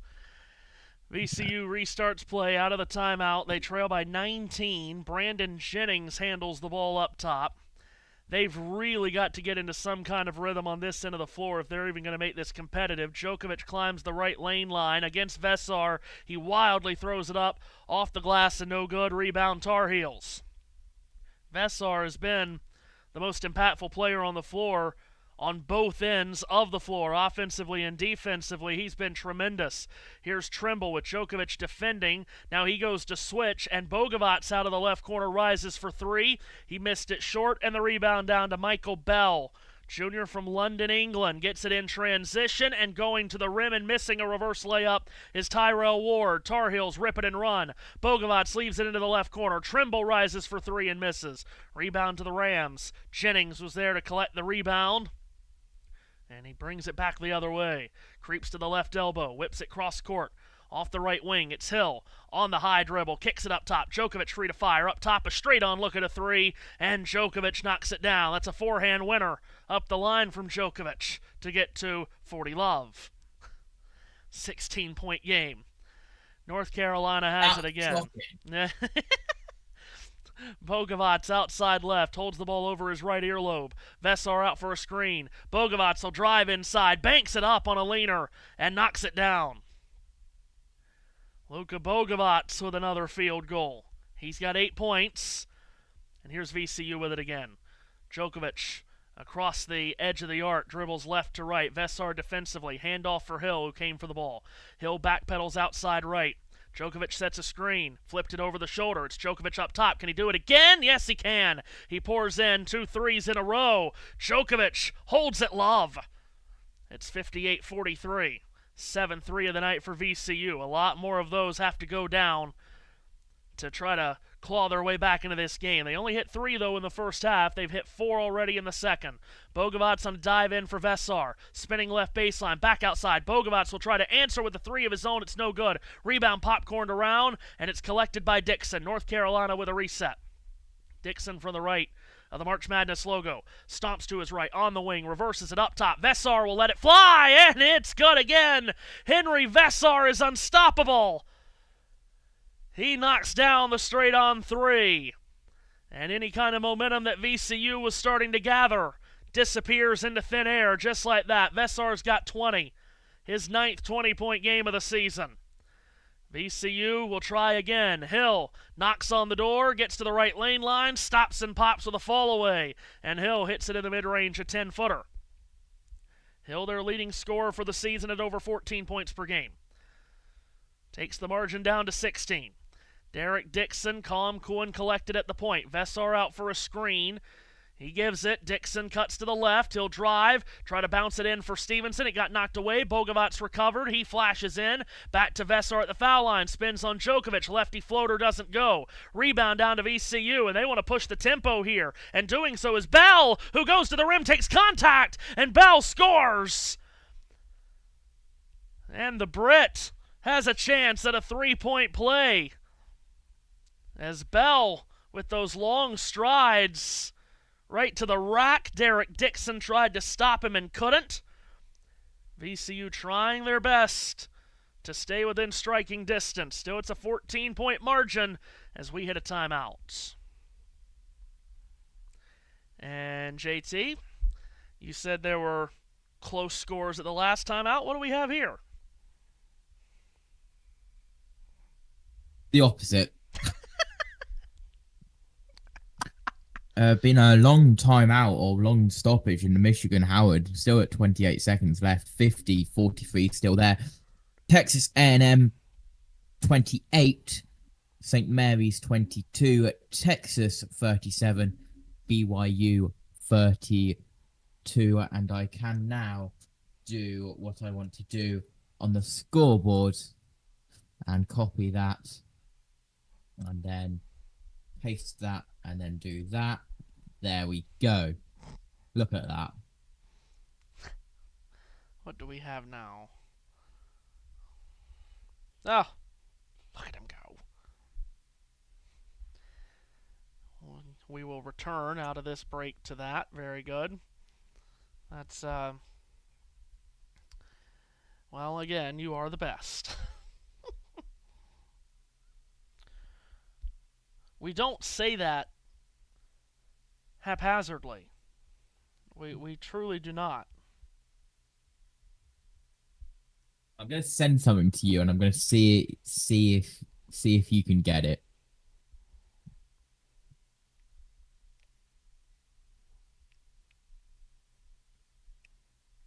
I have just seen that.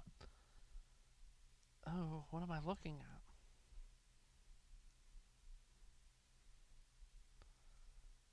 Oh, I don't know. I'm obviously missing something. Look at the number of the one that's empty. Mm-hmm. Error 404. Oh. Wow. I was not going to get that. I could have sat here for the next handful of days and not gotten that. Oh, dear. So, as we come out of this timeout, you can see what JT has gifted us with there. We do have a halftime score.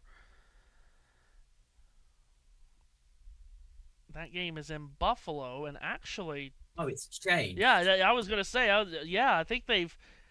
Howard must have hit a 3, and they were reviewing it, and it's counted. So actually, how about that halftime score? 50-46.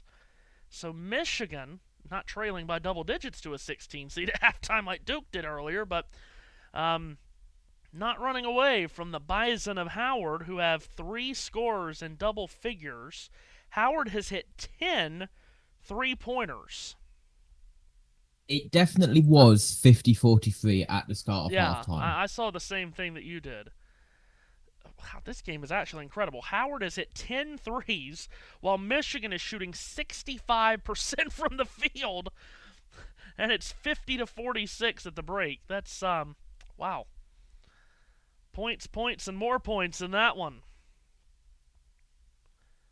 Texas leads BYU by 7. Texas A&M has now opened up a 10-point lead on St. Mary's. Michael Bell is at the free throw line for VCU. He's trying to complete a 3-point play, as the Rams are trying their best to hang on to the coattails of North Carolina and stay within striking distance, but Bell misses the free throw, and that won't help matters as Dixon crosses midcourt against the defense of Nick Lewis. Dixon swings it left for Bogovac. Vesar screens. Bogovac filters it into the far left corner. Entry feed goes to Stevenson. On the left baseline, backs in on Tracy. Stevenson knifes in with the floater. It misses. Fight for the rebound. It is out of bounds, staying with North Carolina. And that immediately leads us to the next media timeout. 61. You love it when that happens, don't you? God bless. Yeah. 61-47 our score. And North Carolina trying to take down a VCU team that's only lost once in their last 17 games. And it's been really all Tar Heels in this one from the jump. They've led 81% of this game. That's a... Right, I am going to have a look at that Howard game and see if I can work it out. Howard game is on CBS if you're interested in tuning into it. You can watch the pictures of one game while you stay tuned in with us on your device. Okay, it's got here with 0-0-0 left on the clock, 23-foot 3-point jumper. So I'm guessing they probably hit a 3 at the buzzer. Yeah, probably hit a 3 at the buzzer, and they were reviewing it to make sure it counted. Let me have a look, because I have the stream here, so I can go back on the stream. And it was, as I frantically go back,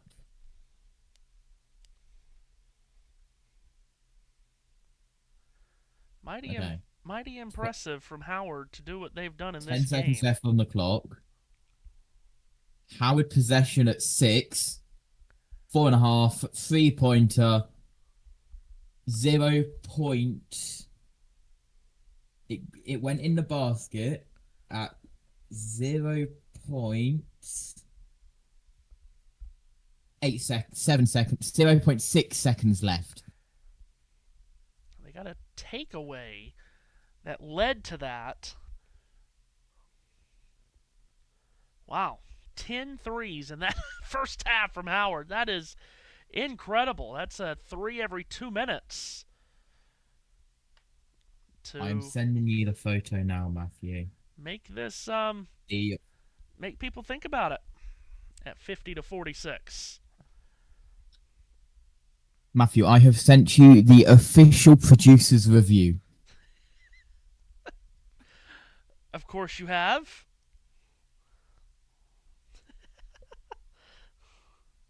Oh, jeez. I don't know if JT ever thought he would be doing this at any point in his life, but he's doing a great job at it. Texas is heading to a halftime lead against BYU. Texas leads with 30 seconds left by 9, so they will be up at halftime on Brigham Young University. And you should check the top of your scoreboard. There you go. Very good. Texas A&M up 11 on St. Mary's. Back underway here, and VCU with a takeaway on the out-of-bounds play. Terrence Hill with a steal, and VCU has it. Can they provide a push here to get close? Nick Lewis slashing in, spinning in from the right end. Nifty footwork from Nick Lewis, and he banks it up and in on the move. Wasn't too long ago, North Carolina's lead was 19. Now it's 12 as VCU tries to inch back into this game. Entry feed Stevenson, mid-post right, working on the block. Muscles in and gets fouled from behind by Tracy.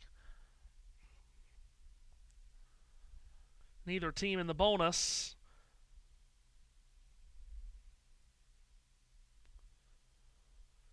And it is Tracy who is tagged with the foul off the inbounds pass. Trimble tried to loft it into a cutting Vesar, and now we get another foul going against VCU.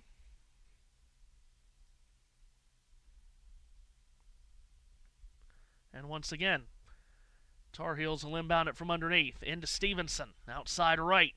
To the top of the arc and defended by Evans. Stevenson gives it up. Strong drive to the hoop, and laying it in is Jonathan Powell, and he draws a foul. And North Carolina's gotten a lot of three-point plays in this game, and they'll look for another one as Powell was able to muscle his way in and score. Plus the contact from Michael Bell. First points of the game for Powell. Try to tack on the third, and he does, to make it a 15-point game. Nearing the midway point of this second half. And VCU with it again. Tracy, jab step off the left wing, swings it back for Bell, who rises up for three, and they're starting to drop those in as Bell hits that one. Matches the three-point play on the other end with a three-point shot. Ooh, high dribble from Dixon. He lost it. Vessar was able to grab it. Then he got tied up by Evans. It's a jump ball. Possession arrow will keep it with North Carolina.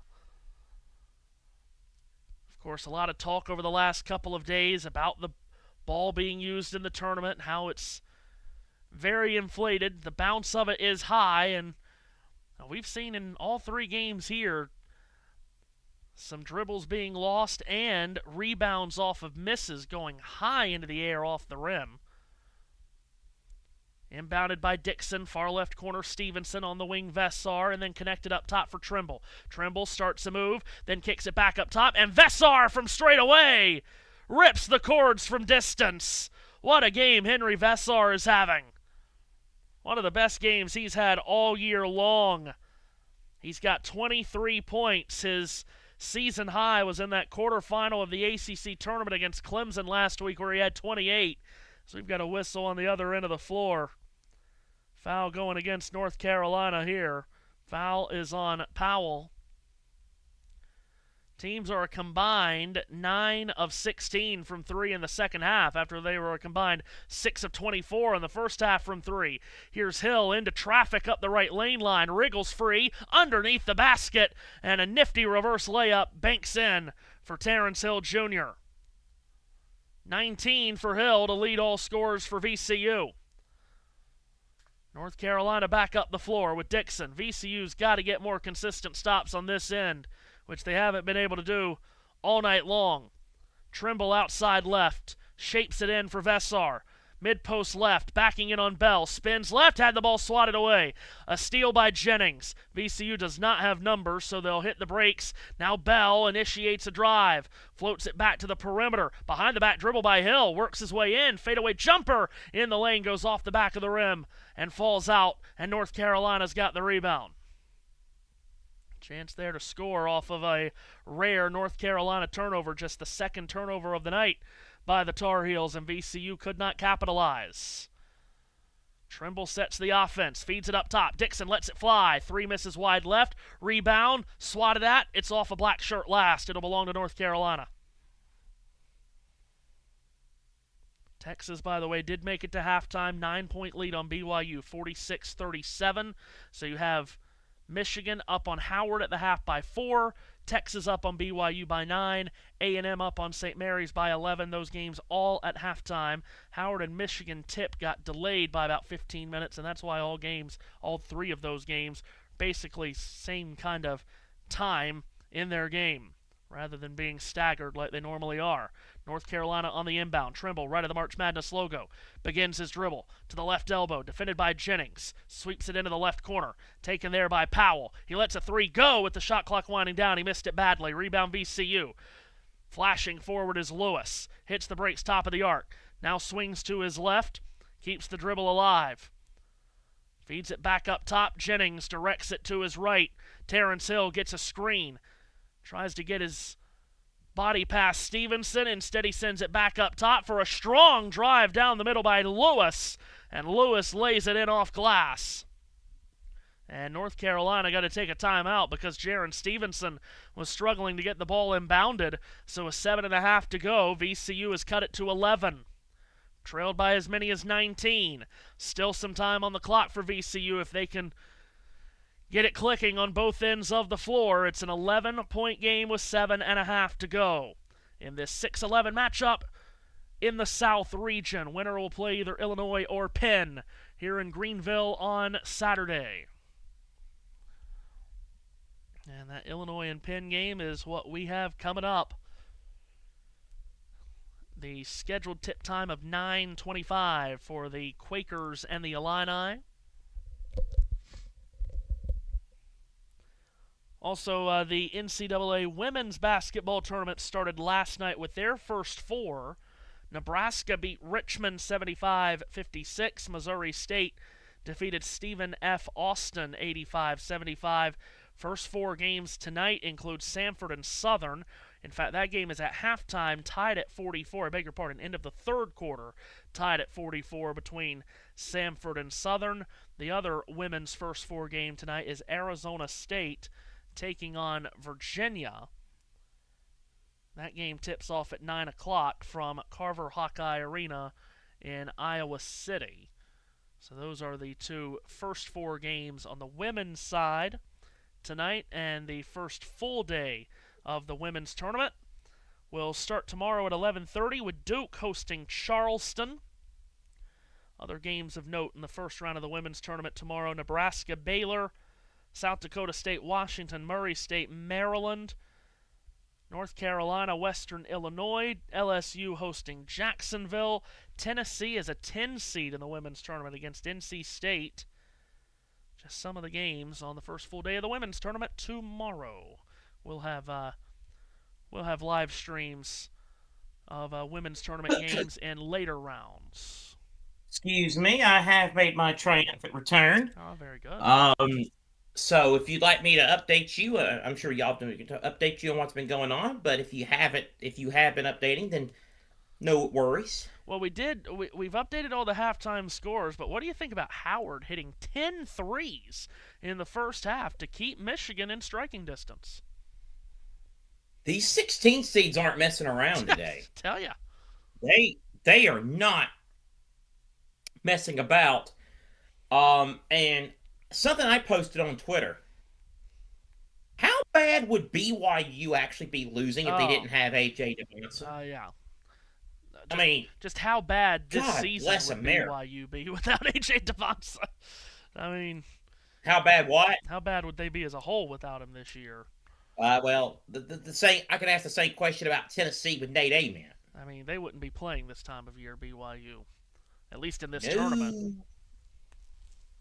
They probably wouldn't accept the NIT bid either. They might be in the crown, but yeah, maybe so. Boy, VCU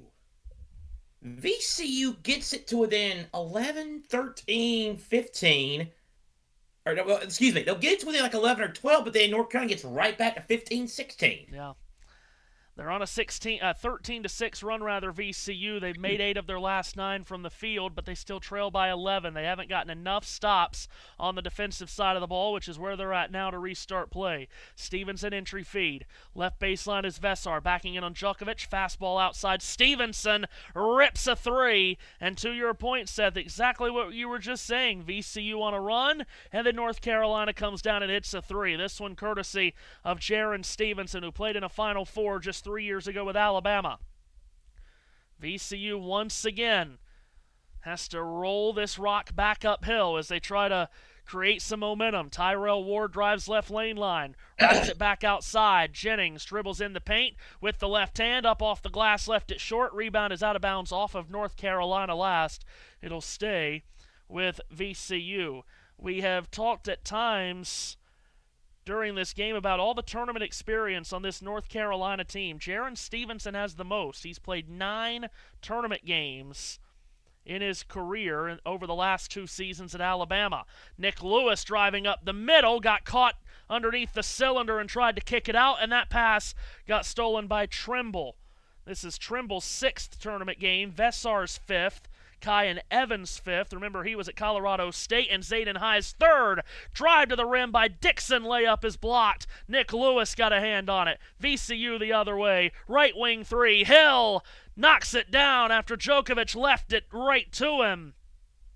So Hill strokes a 3, and with 6 minutes left, it's an 11-point game again.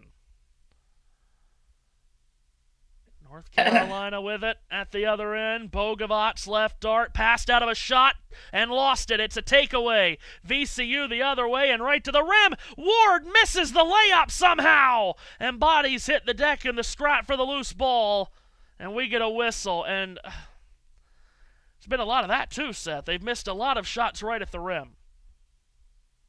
Yeah, it's excuse me. Get my voice going here, but yeah, I mean, that's obviously not that's not going to help. Just like Siena had some that missed out today in that first game, so maybe an issue with the rims here for the lower seeded teams at least. Now, are they? To Matthew, Are they looking at this possibly? Flagrant? Oh, they're putting North Carolina on the line at the other end. What do I know? 1-1, which Stevenson misses, and then, as I mentioned while you were away, Seth, the misses off the back of the rim with this ball that is crazy inflated, just goes high into the air. Rebound is out of bounds to VCU. You know, we use a different ball for the tournament, which is stupid to begin with. Then we inflate them. I mean, those things have to have an air pressure of 200. And, I mean, they come flying off the back of the rim. VCU with another chance to cut this into a single-digit deficit. A drive-in from the right by Hill. This has been a very Sisyphus effort from VCU in the second half. Djokovic mid-post right. What? He got pushed from behind, and we got a foul going against North Carolina. All right, Mark Jones, you got a thesaurus up there. Well, to your point of VCU, they keep cutting it down to about 11 or 12, and then North Carolina takes it back up to 16. It's very Sisyphus-like from VCU. They just keep rolling that big rock uphill, only for it to roll back down and have to start again. Oh, so I guess that means something like... If you're not familiar... Well, you don't see Hubert Davis that upset at the officials often. If you're not familiar with the story of Sisyphus, that's in Greek culture. Hey. Yeah. Hey. I had to take a Greek mythology class in college. I didn't love it. Oh, okay. All right. I Now, didn't love it. Fine. Thank you for finally clearing that up. What are we... We've got another review. God, he bear hugged the hell out of him. Djokovic basically got had arms wrapped around him. There's been a lot of points on this season that North Carolina, like Henry Vessar, just does not get called for fouls. And then this from Seth Trimble, I'm not sure how that's not only is that not a foul, that should be ruled an intentional, should it not? You would think. I mean, he just wrapped his arms around him.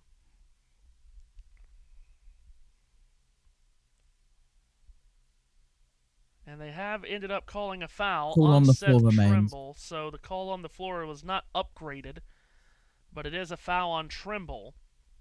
So VCU will inbound it with yet another chance to make the margin single digits, and Nick Lewis is struggling to get the ball inbounded. He does right corner to Djokovic, and Djokovic dribbled it off his foot. North Carolina gets a steal. This has been what VCU has struggled with all game long, and they're starting to run out of time to correct their errors. So we're down to about the last 5 minutes. Trimble able to move it into the left corner for Stevenson. Covered defensively by Ward. Entry feed Vessar. Left baseline. They blitz him a double. Back out Stevenson. Rises for three. Skips off the cup. No good. Rebound taken off the floor by Virginia Commonwealth's Brandon Jennings. Dribbles it up. Leaves it for Lewis. Lewis spins down the lane to the rim. Leans in. Banks it home. And a foul called on Luka Bogovats.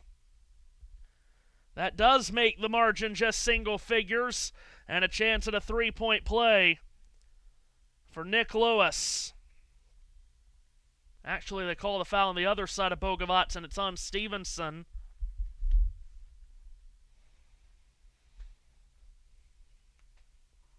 Could make it an 8-point game with under 5 left. Lewis is a 74% foul shooter. Into double figures with 10 points. 16th time he's been in double-figure scoring this year, and he knocks in the free throw at 70-62. Second half is underway with Michigan and Howard. Other two games still at halftime. We'll keep you updated. In fact, we'll go to an update at the next timeout, which is coming up shortly.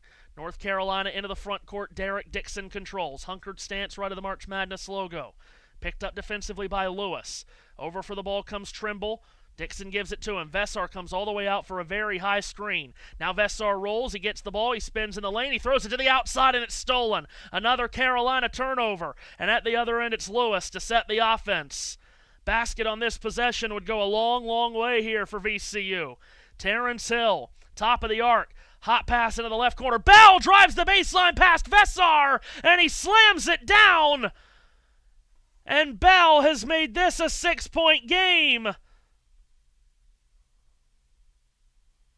A Jennings steal at one end, a Bell dunk at the other, and a foul was also called on Vessar. I don't know what Vessar was even thinking about doing that with that pathetic little slap of the ball when he was already 2 steps by him. That's a ridiculous foul for Vessar to give up, and the and one free throw is good. And what's just happened on the inbounds pass? It was nearly stolen. And what do we have going on here? It was knocked away from by Lewis from Dixon, and Lewis thought Dixon had touched it last. And Phil Martelli Jr. may choose to challenge this. He is certainly going to use a timeout. So it's a 5-point game after Bell's and one. VCU trailed by as many as 19 earlier in this half. Now it's down to 5. 8 straight points to the Rams. Seth, as I mentioned, second half is underway in Buffalo. Are we returning to normalcy with Michigan and Howard, or is Howard staying in the fight? You're sticking around a little bit, but you and I know this, Matthew, and this is the education time for the casuals, the 1-month watchers. Michigan is the one that when they're up close at the half, don't get too excited. Because how many times, Matthew, with the exception of when they played a certain team from Durham, have they just came out in the second half and bludgeoned people? But right now, it's a 7-point lead for the Wolverines, 58-51 with 17:45 to go. They're still at the half at Portland. Texas up 9 on BYU. And in Oklahoma City, it's Texas A&M up 11 on St. Mary's. So that's what's happening in that. And my God, I come back and we got a game all of a sudden. Yeah. What took you so long? Look, man, this pizza, garlic knots, and cinnamon bite trio was dang good. I gotta tell you, man. I had to savor it. I'm hungry. I was hungry. Oh, dear. Well, VCU, they have really charged back. Again, trailed by as many as 19 earlier in this half. Now it's a 5-point game. I'm going to have these Serie A goals seared into my memory by the time this weekend is up. like this is crazy how every break it's the same goals. I mean, I'm going to become a Napoli fan by the end of this weekend. Here's Sebastiano Esposito. What a name. But that's a pretty goal. That's useful. I see Matthew is now becoming a Serie A fan. And of course here's this one from El Shaarawy. Shaarawy. That's a lovely finish. Roma getting knocked out of the Europa League by Bologna today. So, well. Bologna. That's who Aston Villa's got next. I always favored Salami. Take them on the money line. Okay. I've always favored East Turkey United as opposed to West Ham United. Yeah, I know. I think JT's had enough of that humor. I don't care if it's West Ham or East Turkey. I think the play was foul. Oh, God. Matthew. Yes? Stop it.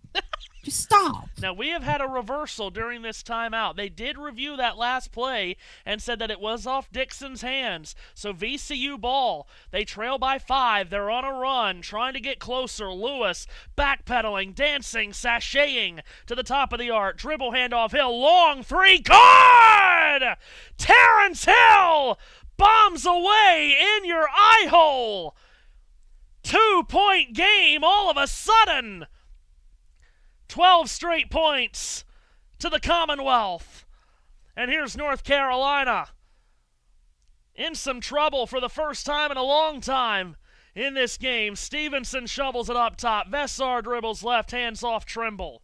Trimble back towards the wing, stepping to the elbow, and the mid-range shot goes for Dixon. Big answer by Derek Dixon. Freshman is really growing up the deeper the season has gone on. VCU within 4. Can they keep this positive momentum rolling? Hill's going to try. Oh, Terrence Hill with a nifty driving layup. 72-70 with 3 minutes to go now in regulation time. And North Carolina's starting to look shaky just trying to get the ball inbounded.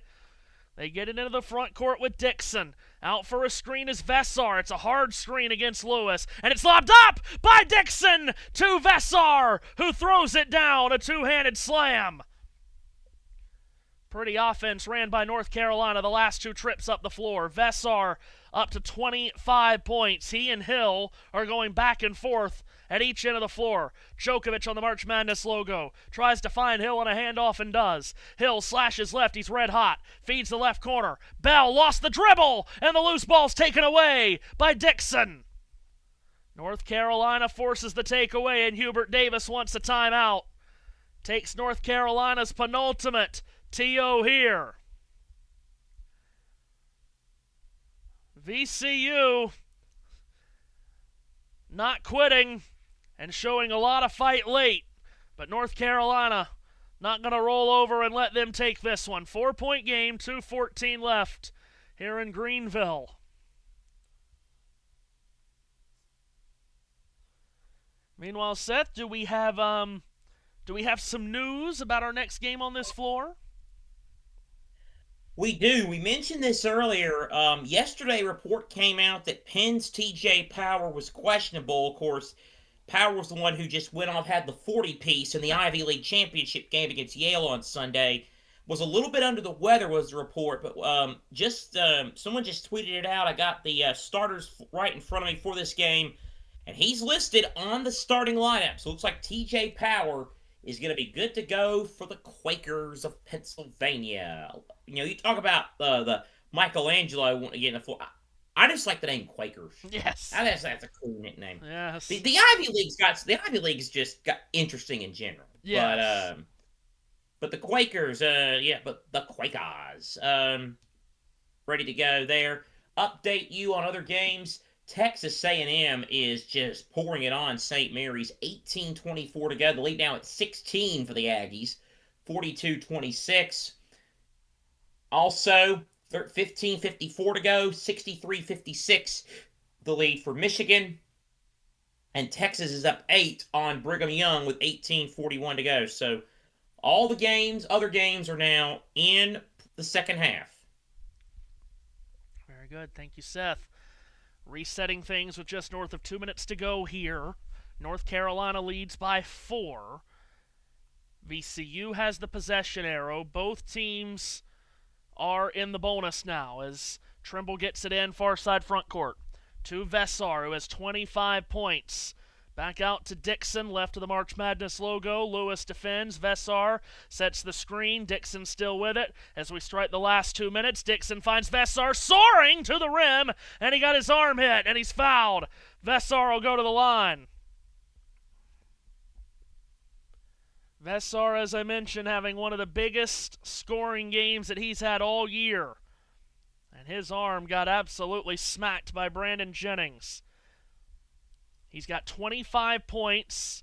His season high, as I mentioned earlier, was last week against Clemson in a loss in the ACC tournament quarterfinal when he scored 28. He cannot find the first free throw here, however. North Carolina ranks 319th in the country in free throw shooting. As a team, just 68%. Vessar does pour in the second to go 1 out of 2. The lead is 5. Terrence Hill, a moment ago, hit a 33-foot three-point shot. He leads all VCU scorers with 27. Here he drives to get into the mid-range, and he misses the pull-up from the right elbow. Vessar is there to squeeze the rebound. Henry Vessar with just an enormous game.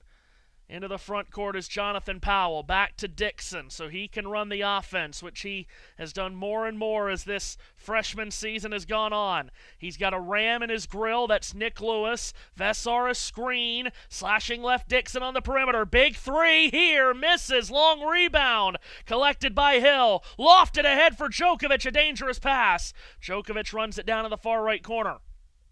VCU's got to get going. But before they get going, Phil Martelli says no, timeout. With 1:15 left, and the biggest possession so far of VCU's season coming up here out of the timeout. So you got Vessar with 26 points for North Carolina, and Hill for VCU with 27. And as I said earlier with Hill, leads this team in scoring on the season despite barely starting all year long. Didn't start today, but he's played starters minutes. He's played 33 minutes off the bench and scored 27 points to go along with 4 rebounds and 5 assists. Vessar at 26 is so much higher than anyone else on the North Carolina side. Their next leading scorer is Trimble with 12. 1:15 left. VCU needs a basket on this trip. They'll inbound far side front court.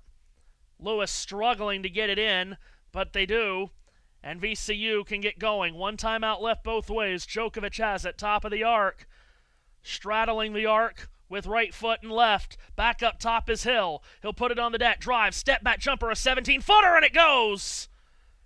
Makes this a 3-point game. Clock runs inside a minute as Hill scores yet again, making this a one-possession game as he has 29 points, which is a new career high, but now VCU has to stiffen up on defense and get a stop.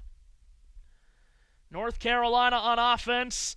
Vessar sets a high screen. Dixon turns the corner, whips it left wing. Open, look at a three. Stevenson misses long. VCU rebound, and Nick Lewis got fouled. Went up for the rebound and got fouled by Trimble, and Lewis will have free throws at the other end. A chance to score with the clock stopped. It'll be 1-1 for Lewis with 31 ticks left. A lot of hand fighting down there going for that rebound, but they've let a lot of hand fighting go in this game. But in the end, Trimble pushed Lewis down. Now Lewis, 74% foul shooter. He's got 1 and 1.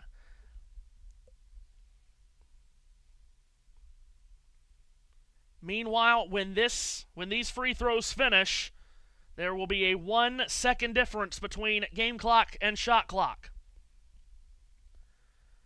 Biggest free throws of the freshman's life here. Nick Lewis uses a lot of iron to make the first, and then 2 bodies hit the deck in the paint as Vessar and Djokovic were going after a possible rebound, and they ended up on the floor. 31 seconds left. One more free throw for Lewis.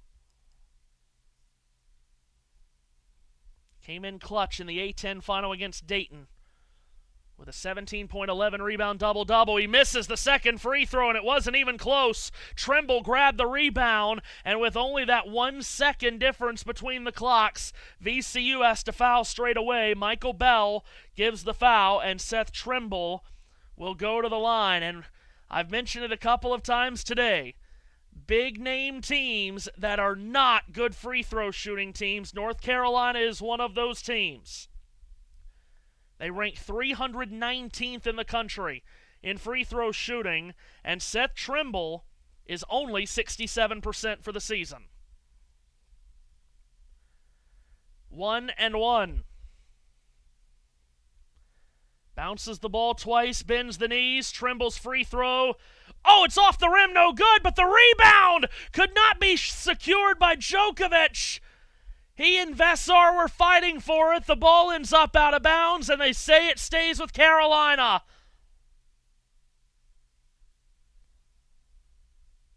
Djokovic wants them to review that.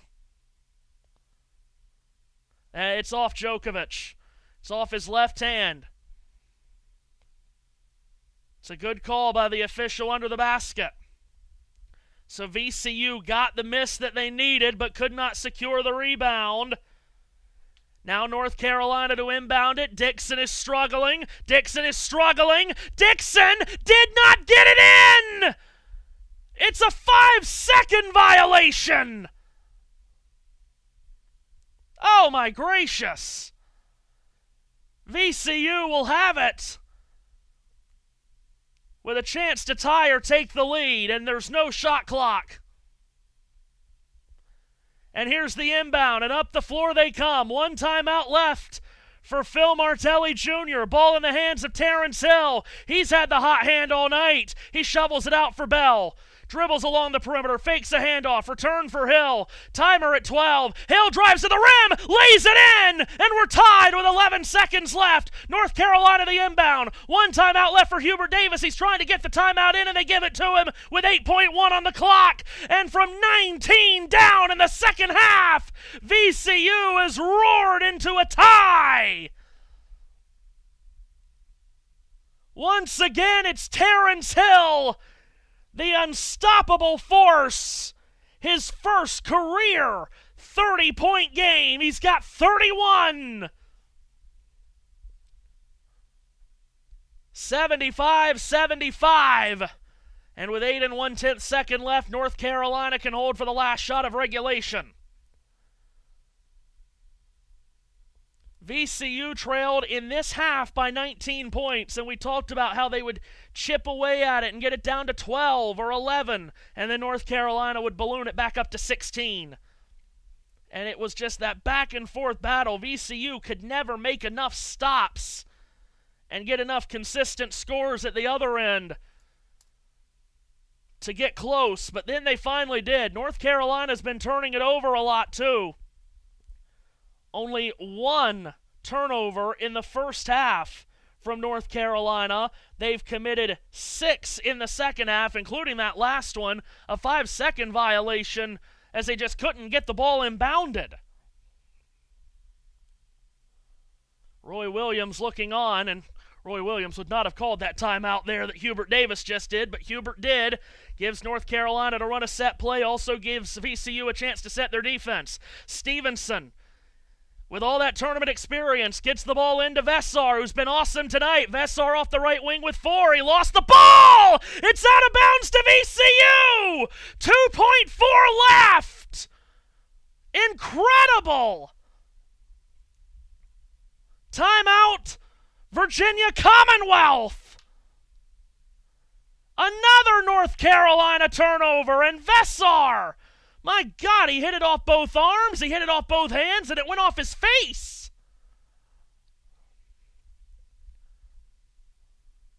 And VCU has a chance to win it in regulation. Djokovic with the great defense all night long, and he had it there on Vesar. And now with 2.4 left, they won't even have to go full length of the floor either. They'll be able to inbound this about 60 feet away from the basket. Not update to 2.9. They have reset the clock. Thank you, JT. 2.9 gives them just that extra beat to take maybe one more dribble. And you have to think it'll be Terrence Hill to take the shot. Career high 31 points tonight.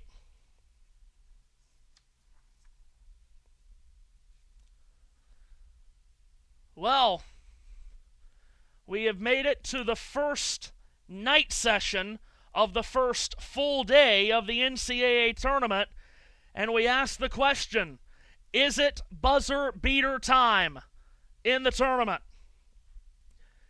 VCU will be inbounding near side backcourt And as I said, about 60 or 70 feet away from the basket, so they don't have to go full length of the floor here. A remarkable second half comeback. Can they cap it by winning it at the horn? It will be Tracy who will inbound. Vessar, the 7-footer, with that long wingspan, will guard the inbounder. Tracy looking to get it in. Tracy struggling. He throws it away! It's stolen! And Trimble at the buzzer shoots a 3 to win it! And it's off the glass and no good! And we will go to overtime as Trimble had a chance to hit his second buzzer-beating 3 of the season. He came right up like a safety in football and cut the route, intercepted the ball that was intended for Hill, and got off a shot at the buzzer that went off glass, no good. And we will head to overtime in Greenville. A frantic finish to this game in a second half that has been quite ridiculous to try to follow the ups and downs of it. But Seth will go to overtime, put 5 more minutes on the clock. Indeed we will. Updating you on other games across the country. Well, what did we tell you about the second half with a certain team from Ann Arbor? Looks like the fun's over for Howard. Michigan has now opened up an 18-point lead with 12:24 to go. 77-59 for the top seed of the Midwest. St. Mary's is just getting ran by Texas A&M. It is 48-29 Aggies. I did not expect that whatsoever. 14:26 to play. That's at Oklahoma City. And they're nearing the 14-minute mark in Portland. Texas leads 55-49 over BYU. And, of course, here on this stream, overtime in Greenville. And I just have no words to describe what I've just watched in these last 5 minutes. Once again, today, Matthew, if anything else, JT is learning what the madness is all about. And Matthew, as I send it back to you, a graphic just popped up. To put it mildly, these teams don't exactly aren't familiar with playing games beyond 40 minutes, are they? First overtime game for both of these teams this season. VCU made 3 threes in the first half. In fact, they were 3 of 12 from 3 in the first half. In the second half from 3, they went 7 of 10. And VCU, with a tremendous comeback from down 19 in the second half, has got us to overtime, which begins with Djokovic being outsized by Vessar, but Djokovic still wins the tip. VCU brings it up. Black uniforms, white numbers, gold trim, attacking right to left. In the hands of Brandon Jennings. Entry feed on the left baseline. Jab step by Michael Bell. Bell going at Stevenson. He spins on him. Bell lost the dribble. He was able to recover. Brings it back to the perimeter and resets, but they better do it in a hurry. Off the left wing, launching a 3. Off balance was Lewis. It misses. Scrap for the rebound. Ball's out of bounds. And I believe we might even have a foul called on VCU. It's going to North Carolina at the very least. The ball is. Was there a foul on VCU called in that? Was no foul, just out of bounds to North Carolina. Tar Heels, as you see in the double bonus. And now we might have a review.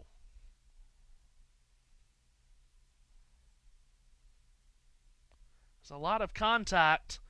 Now again, this is a game that has seen a lot of contact go, allowing them to play.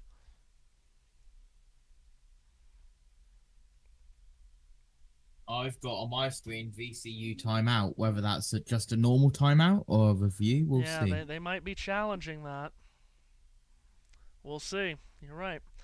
Illinois and Penn is our last game of the night here in Greenville. Again, that was a scheduled tip of 9:25, and we weren't going to make that anyway. Now we're definitely not as this goes into overtime, but stick with us as we'll have our fourth and final stream of the night, Illinois and Penn, coming your way about 30 minutes after we finish up here. Tomorrow on the channel, we'll give you the same thing we've given you today with 4 live streams and updates from all the other games that go on next to it. We will be doing the Philadelphia pod tomorrow. And what that means for you is at 1:45 p.m. Eastern Time, we go live with Virginia VCU and challenge. Wright State. It is a VCU challenge, thank you. At 1:45 tomorrow, we'll go in with a live stream of Virginia and Wright State, followed by Tennessee taking on Miami University. Then the night session of UCLA, UCF, and UConn Furman, as we'll bring you 4 games in the Philadelphia pod tomorrow. It is, as JT mentioned, a challenge by VCU's Phil Martelli Jr. First overtime game of this tournament, and as we said, first overtime game for either one of these teams this season. And they're trying to figure out who that ball was last off of. Did it go off of Jonathan Powell of North Carolina, or did it go off of Brandon Jennings of VCU? Officials are just stepping away from the monitor now.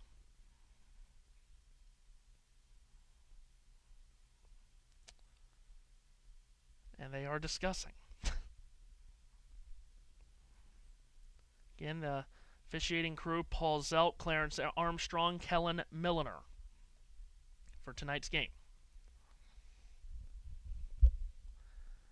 And now the 3 officials have stepped away. Now they're communicating to those at the scorers table on the opposite side. If you've just taken 2.5 minutes to review the video, why are you now discussing it with each other like you have to make an opening statement to a jury? As soon as I get the audio, I will push the button. I just don't understand why they're talking to each other this long now. And now this is when we allow instant replay to totally destroy the fluidity of a game. Here's the call. After review, the ruling on the floor stands. North Carolina ball. VC will be charged a timeout. They lose their challenge. Wow. So it'll stay with North Carolina, and they do lose that timeout. So they're out of timeouts for the rest of the overtime. And apparently didn't have enough indisputable video evidence to overturn the call. Now they're North Carolina inbounding it, and off we go again. Dixon brings it up the floor. Checked defensively by Jennings. Left of the March Madness logo, out for a screen Vessar. Dixon turns the corner, steps back with a right arc 3. It's too strong, and the rebound. Bear hugged by Jennings, who outlets along for Hill.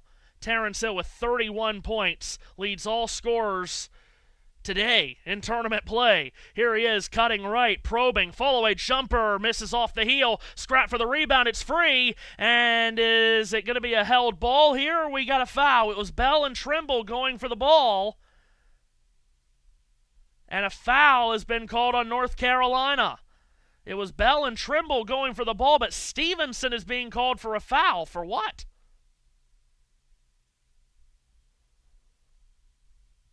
That can't be a foul on Stevenson. It might be a foul on Trimble. That can't be a foul on Stevenson. What are we doing? Foul on Stevenson confirmed from Okay, officials. that's strange. 1-1 for Bell at the line. He struggles at the line on the season, and he misses the front end. Vessar rebounds it. His outlet was to Dixon, who wasn't even looking for the ball. Now they bring it up with Powell. This is turning into one of the stranger finishes of the entire season. Now Stevenson up top for Vessar, dribbles left, hands it off. Trimble controls, off to Dixon, off a screen, he curls down the lane, scoops it up, no! Fight for the rebound, off the floor, VCU's got it with Djokovic. And VCU brings it back up. We've yet to see any points in the overtime through the first 90 seconds. Jennings, off right flank, he drives in, he gets by Vessar in the lane, he leaves it underneath, oh, and up for the layup, it's rejected! Oh my goodness, Stevenson took it right out of the hands of Bell. North Carolina tries to crack the code in overtime. Ball in the hands of Dixon on the hash mark right in front of Hubert Davis. Plays catch on the perimeter with Stevenson. Back to Dixon again. 2 minutes of scoreless basketball here in the overtime. Dixon driving kick to the near corner. Powell open 3. No! Rebound VCU with Nick Lewis. And you can really feel the tense nature and how tight these teams are getting, because it is some awful shot selection. Oh, and at the other end, a step-in three misses from Hill. Rebound, North Carolina. Trimble trying to calm everyone down, hits the brakes and floats it into the hands of Dixon. That last foul on Trimble, last foul on Trimble was his fourth. Last on Stevenson was his fourth. Up top is Dixon to the right elbow. He stops. Djokovic defends. Centered for Vesar. He spins left. He get his man off the ground. He leans in. He missed the runner. Oh, my goodness. The rebound down to the Rams. VCU does not have any timeouts. Picking up the pace. Nick Lewis reverses it up and in on a driving layup. VCU reclaims the lead. First points of the overtime. At the other end, Trimble quick attack. And he's fouled by Bell. It'll be 2 free throws as North Carolina's in the double bonus. I'm kind of left befuddled by what we're watching here. This is turning into one of these off-the-rail college basketball finishes. Trimble at the line, 2 shots, and he hits his first. 77-76. And now, to try to tie the game is Trimble. And he does. He irons in the second free throw. Sloppy play here in the overtime. VCU's made 1 field goal. North Carolina's yet to make one. They do have 2 foul shots. VCU ball. March Madness logo at midcourt. It's handled by Terrence Hill. Hill slashes in from the right, behind the back dribble, goes at Powell. Still gets a paint touch. Hill spinning, screwdrivers, fall away jumper, no. Rebound, Vesar. North Carolina with it. And a chance to take the lead for themselves.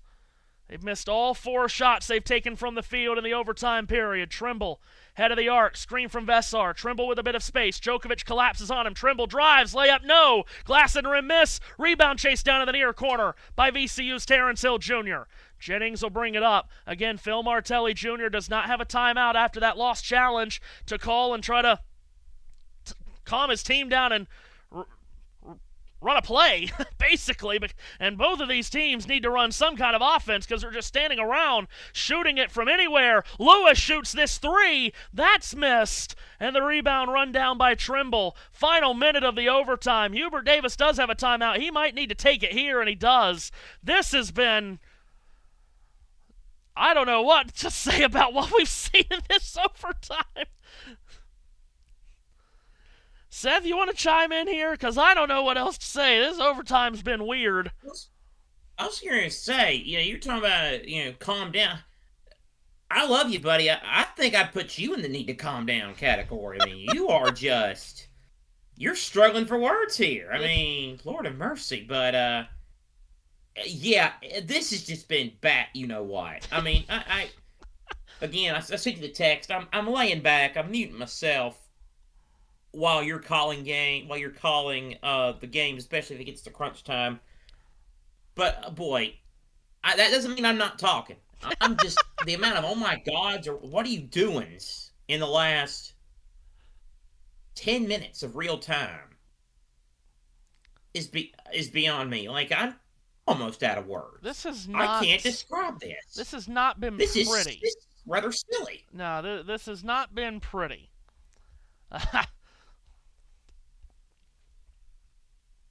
50 seconds left in the overtime. Both teams have scored 2 points in the overtime. 77-77. North Carolina's not made a shot from the field. Real quick, if you want updates, I can give those to you. Please. 7:32 to go. Michigan 87, Howard 65. 8:50 to go. Texas 68, BYU 57. 10:12 to go. Texas A&M 52, St. Mary's 33. Both teams now out of timeouts. You can see North Carolina in the double bonus. VCU still in the single bonus. North Carolina's only committed 8 fouls over the last 24 minutes and 10 seconds. And North Carolina will inbound it. Trimble gets it into Dixon. Dixon holds and then feeds Vessar. Vessar, the high scorer for North Carolina, hasn't done much at the end of regulation or in the overtime. He just about lost the ball there, recovered and got it to Trimble. Now Vessar screens, Trimble drives, layup off the glass, no, but we've got a foul going against VCU.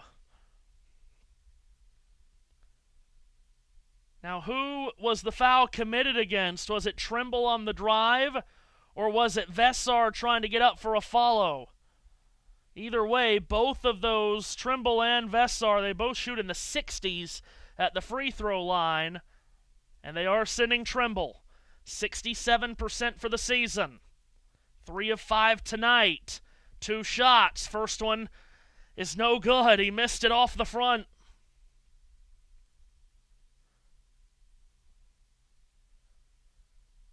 They're the easiest shots in basketball to make until they're not. When all the pressure and all the eyeballs fall squarely on you. 35 seconds left. Another one for the lead from Menominee Falls, Wisconsin's Seth Trimble in his 126th game in a North Carolina basketball uniform. He makes the second to put Carolina up. 5-second difference between the clocks. Possession arrow favors Carolina. No timeouts either way. So VCU's got to let it ride here. Jennings off left wing. Searches for someone. He slings it right. It's taken by Hill. Hill on the step back. Straight on 3. Yes! Terrence Hill with a downtown hit. VCU by 2. North Carolina the other way with no timeouts left. 10 seconds. Drive by Dixon. Kick near corner. Trimble dances. Shovels it in. Vessar up off the glass. Swirling miss. No. But he drew a foul. 3.8 on the clock. Vessar will go to the line. Terrence Hill unconscious.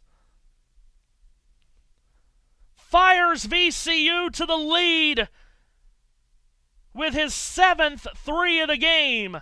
But now Vessar at the other end. He'll have 2 free throws to tie the game. He is 62% for the season. First one is up. And no!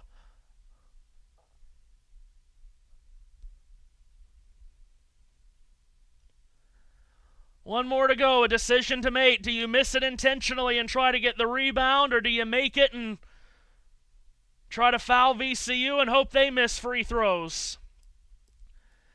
Now Vessar is at 7 feet tall. He's got a long wingspan. He could miss this intentionally and follow it up himself.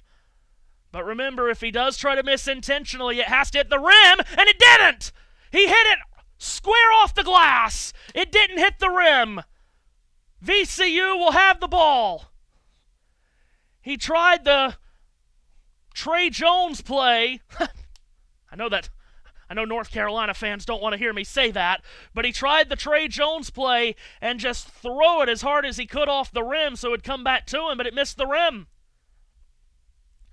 VCU will inbound with 4 seconds left. Remember, at the end of regulation, VCU threw the ball away on an inbounds play. They cannot do that again.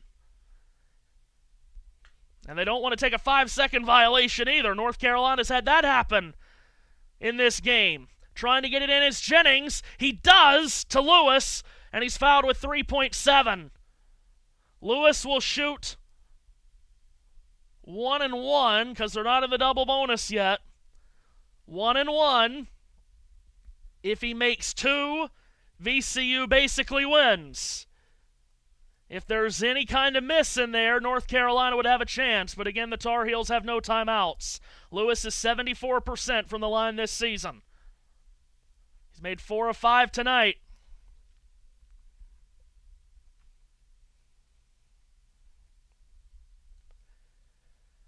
Lewis, 1 and 1, spins the ball in his hands. First one is good. The lead is 3.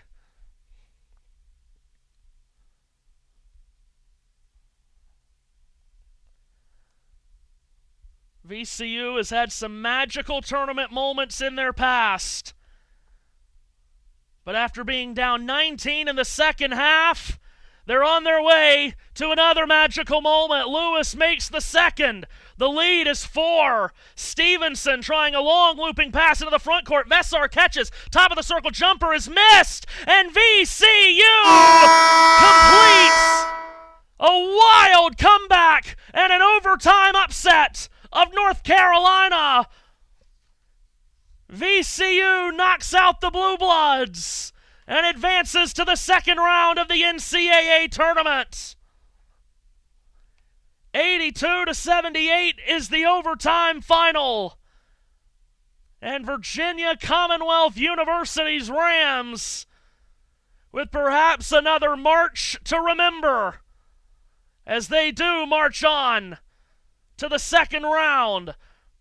They trailed by 19 points in the second half, and as we talked about seemingly endlessly, didn't feel like they were ever going to get enough consecutive stops and enough consecutive scores to be able to claw their way back into the game, but eventually they did.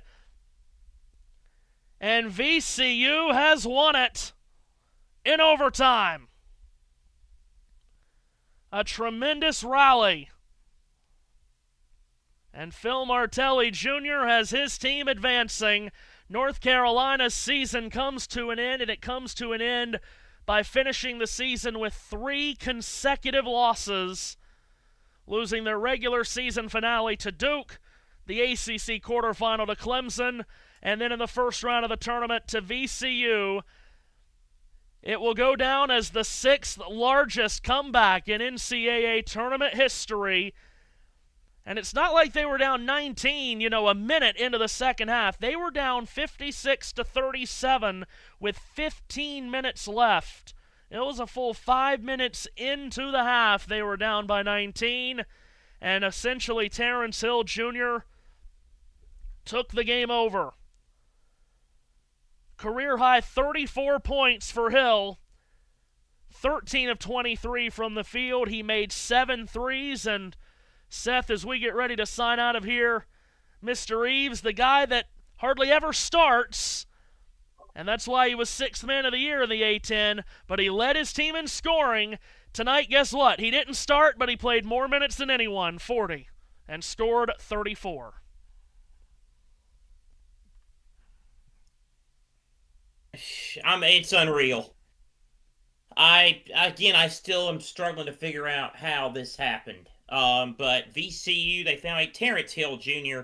I think America got to know somebody tonight. And for North Carolina people, Terrence Hill Jr. now joins the Arsenault Club, if you get my drift. And I tell you what, Matthew, I'm just going to say this. Obviously, there's the whole VCU as a program, great history, great support.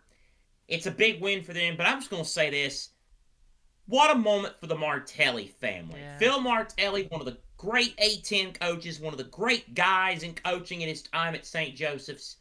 And now his son is doing this, and he's in the crowd. Just, you love to see that, honestly. And again, we don't root, we root for storylines. What a win for VCU. What a performance as the Rams move on. Quick update on the other 3 games going on in progress before we sign off. Michigan is nearing 100. They lead at 96-67 with 3:36 to go. So after a brief scare, the Wolverines look like they're going to advance. As they make it 98-67. 6:14 to play in Portland. 70-59. Texas on top of BYU. Texas has pretty much led that game from Jump Street. And Texas A&M with a 57-44 lead over St. Mary's with 7:01 to go. Illinois Penn is coming up next for us. Other games of the night in the late session: St. Louis against Georgia, Kennesaw State against Gonzaga, and we will also have Idaho and Houston. So I can go ahead and send us out if you'd like, Matthew, unless you want to add something. Absolutely, please do. So for Matthew Owens, for JT, and for everyone, I'm Seth Eaves. So long for now. We'll be back in about approximately 9:50, because it's going to be a 9:55 tip, we understand. Illinois and Penn coming up next. VCU knocks off the heels and moves on to the round of 32.